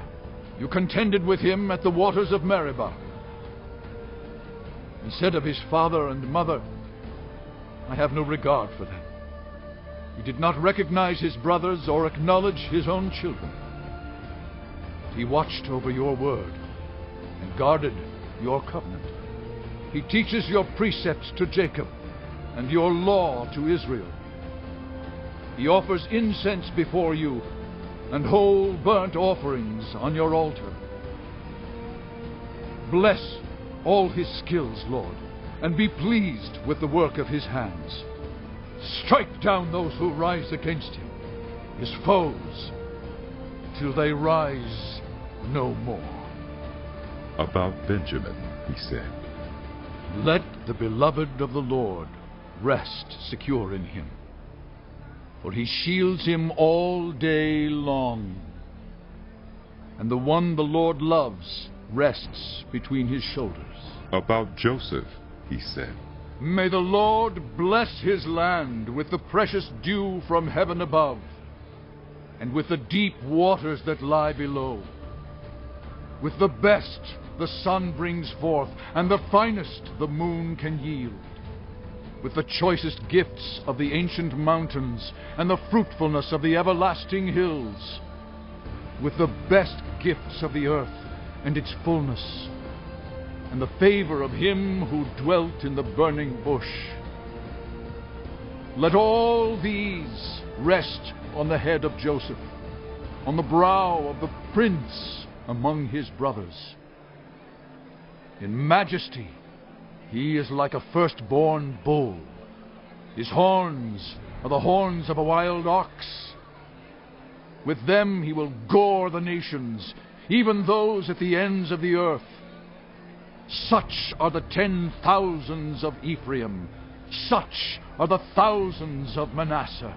About Zebulun, he said, Rejoice, Zebulun, in your going out, and you, Issachar, in your tents. They will summon peoples to the mountain, and there offer the sacrifices of the righteous. They will feast on the abundance of the seas, on the treasures hidden in the sand. About Gad, he said, Blessed is he who enlarges Gad's domain. Gad lives there like a lion, tearing at arm or head. He chose the best land for himself. The leader's portion was kept for him. When the heads of the people assembled, he carried out the Lord's righteous will and his judgments concerning Israel. About Dan, he said, Dan is a lion's cub, springing out of Bashan. About Naphtali, he said, Naphtali is abounding with the favor of the Lord, and is full of his blessing. He will inherit southward to the lake. About Asher, he said, Most blessed of sons is Asher. Let him be favored by his brothers, and let him bathe his feet in oil. The bolts of your gates will be iron and bronze, and your strength will equal your days. There is no one like the God of Jeshurun, who rides across the heavens to help you, and on the clouds in his majesty. The eternal God is your refuge, and underneath are the everlasting arms. He will drive out your enemies before you, saying, Destroy them. So Israel will live in safety. Jacob will dwell secure in a land of grain and new wine, where the heavens drop dew. Blessed are you, Israel. Who is like you, a people saved by the Lord? He is your shield and helper, and your glorious sword. Your enemies will cower before you, and you will tread on their heights. Then Moses climbed Mount Nebo from the plains of Moab to the top of Pisgah across from Jericho. There the Lord showed him the whole land, from Gilead to Dan, all of Naphtali, the territory of Ephraim and Manasseh, all the land of Judah as far as the Mediterranean Sea, the Negev, and the whole region from the valley of Jericho, the city of palms, as far as Zoar. Then the Lord said to him, "This is the land I promised on oath to Abraham, Isaac, and Jacob, when I said, 'I will give it to your descendants.' I have let you see it with your eyes, but you will not cross over into it." And Moses, the servant of the Lord, died there in Moab, as the Lord had said. He buried him in Moab in the valley opposite Beth Peor. But to this day no one knows where his grave is. Moses was 120 years old when he died, yet his eyes were not weak, nor his strength gone. The Israelites grieved for Moses in the plains of Moab 30 days, until the time of weeping and mourning was over. Now Joshua, son of Nun, was filled with the spirit of wisdom, because Moses had laid his hands on him. So the Israelites listened to him and did what the Lord had commanded Moses. Since then, no prophet has risen in Israel like Moses, whom the Lord knew face to face, who did all those signs and wonders the Lord sent him to do in Egypt, to Pharaoh and to all his officials and to his whole land. For no one has ever shown the mighty power or performed the awesome deeds that Moses did in the sight of all Israel.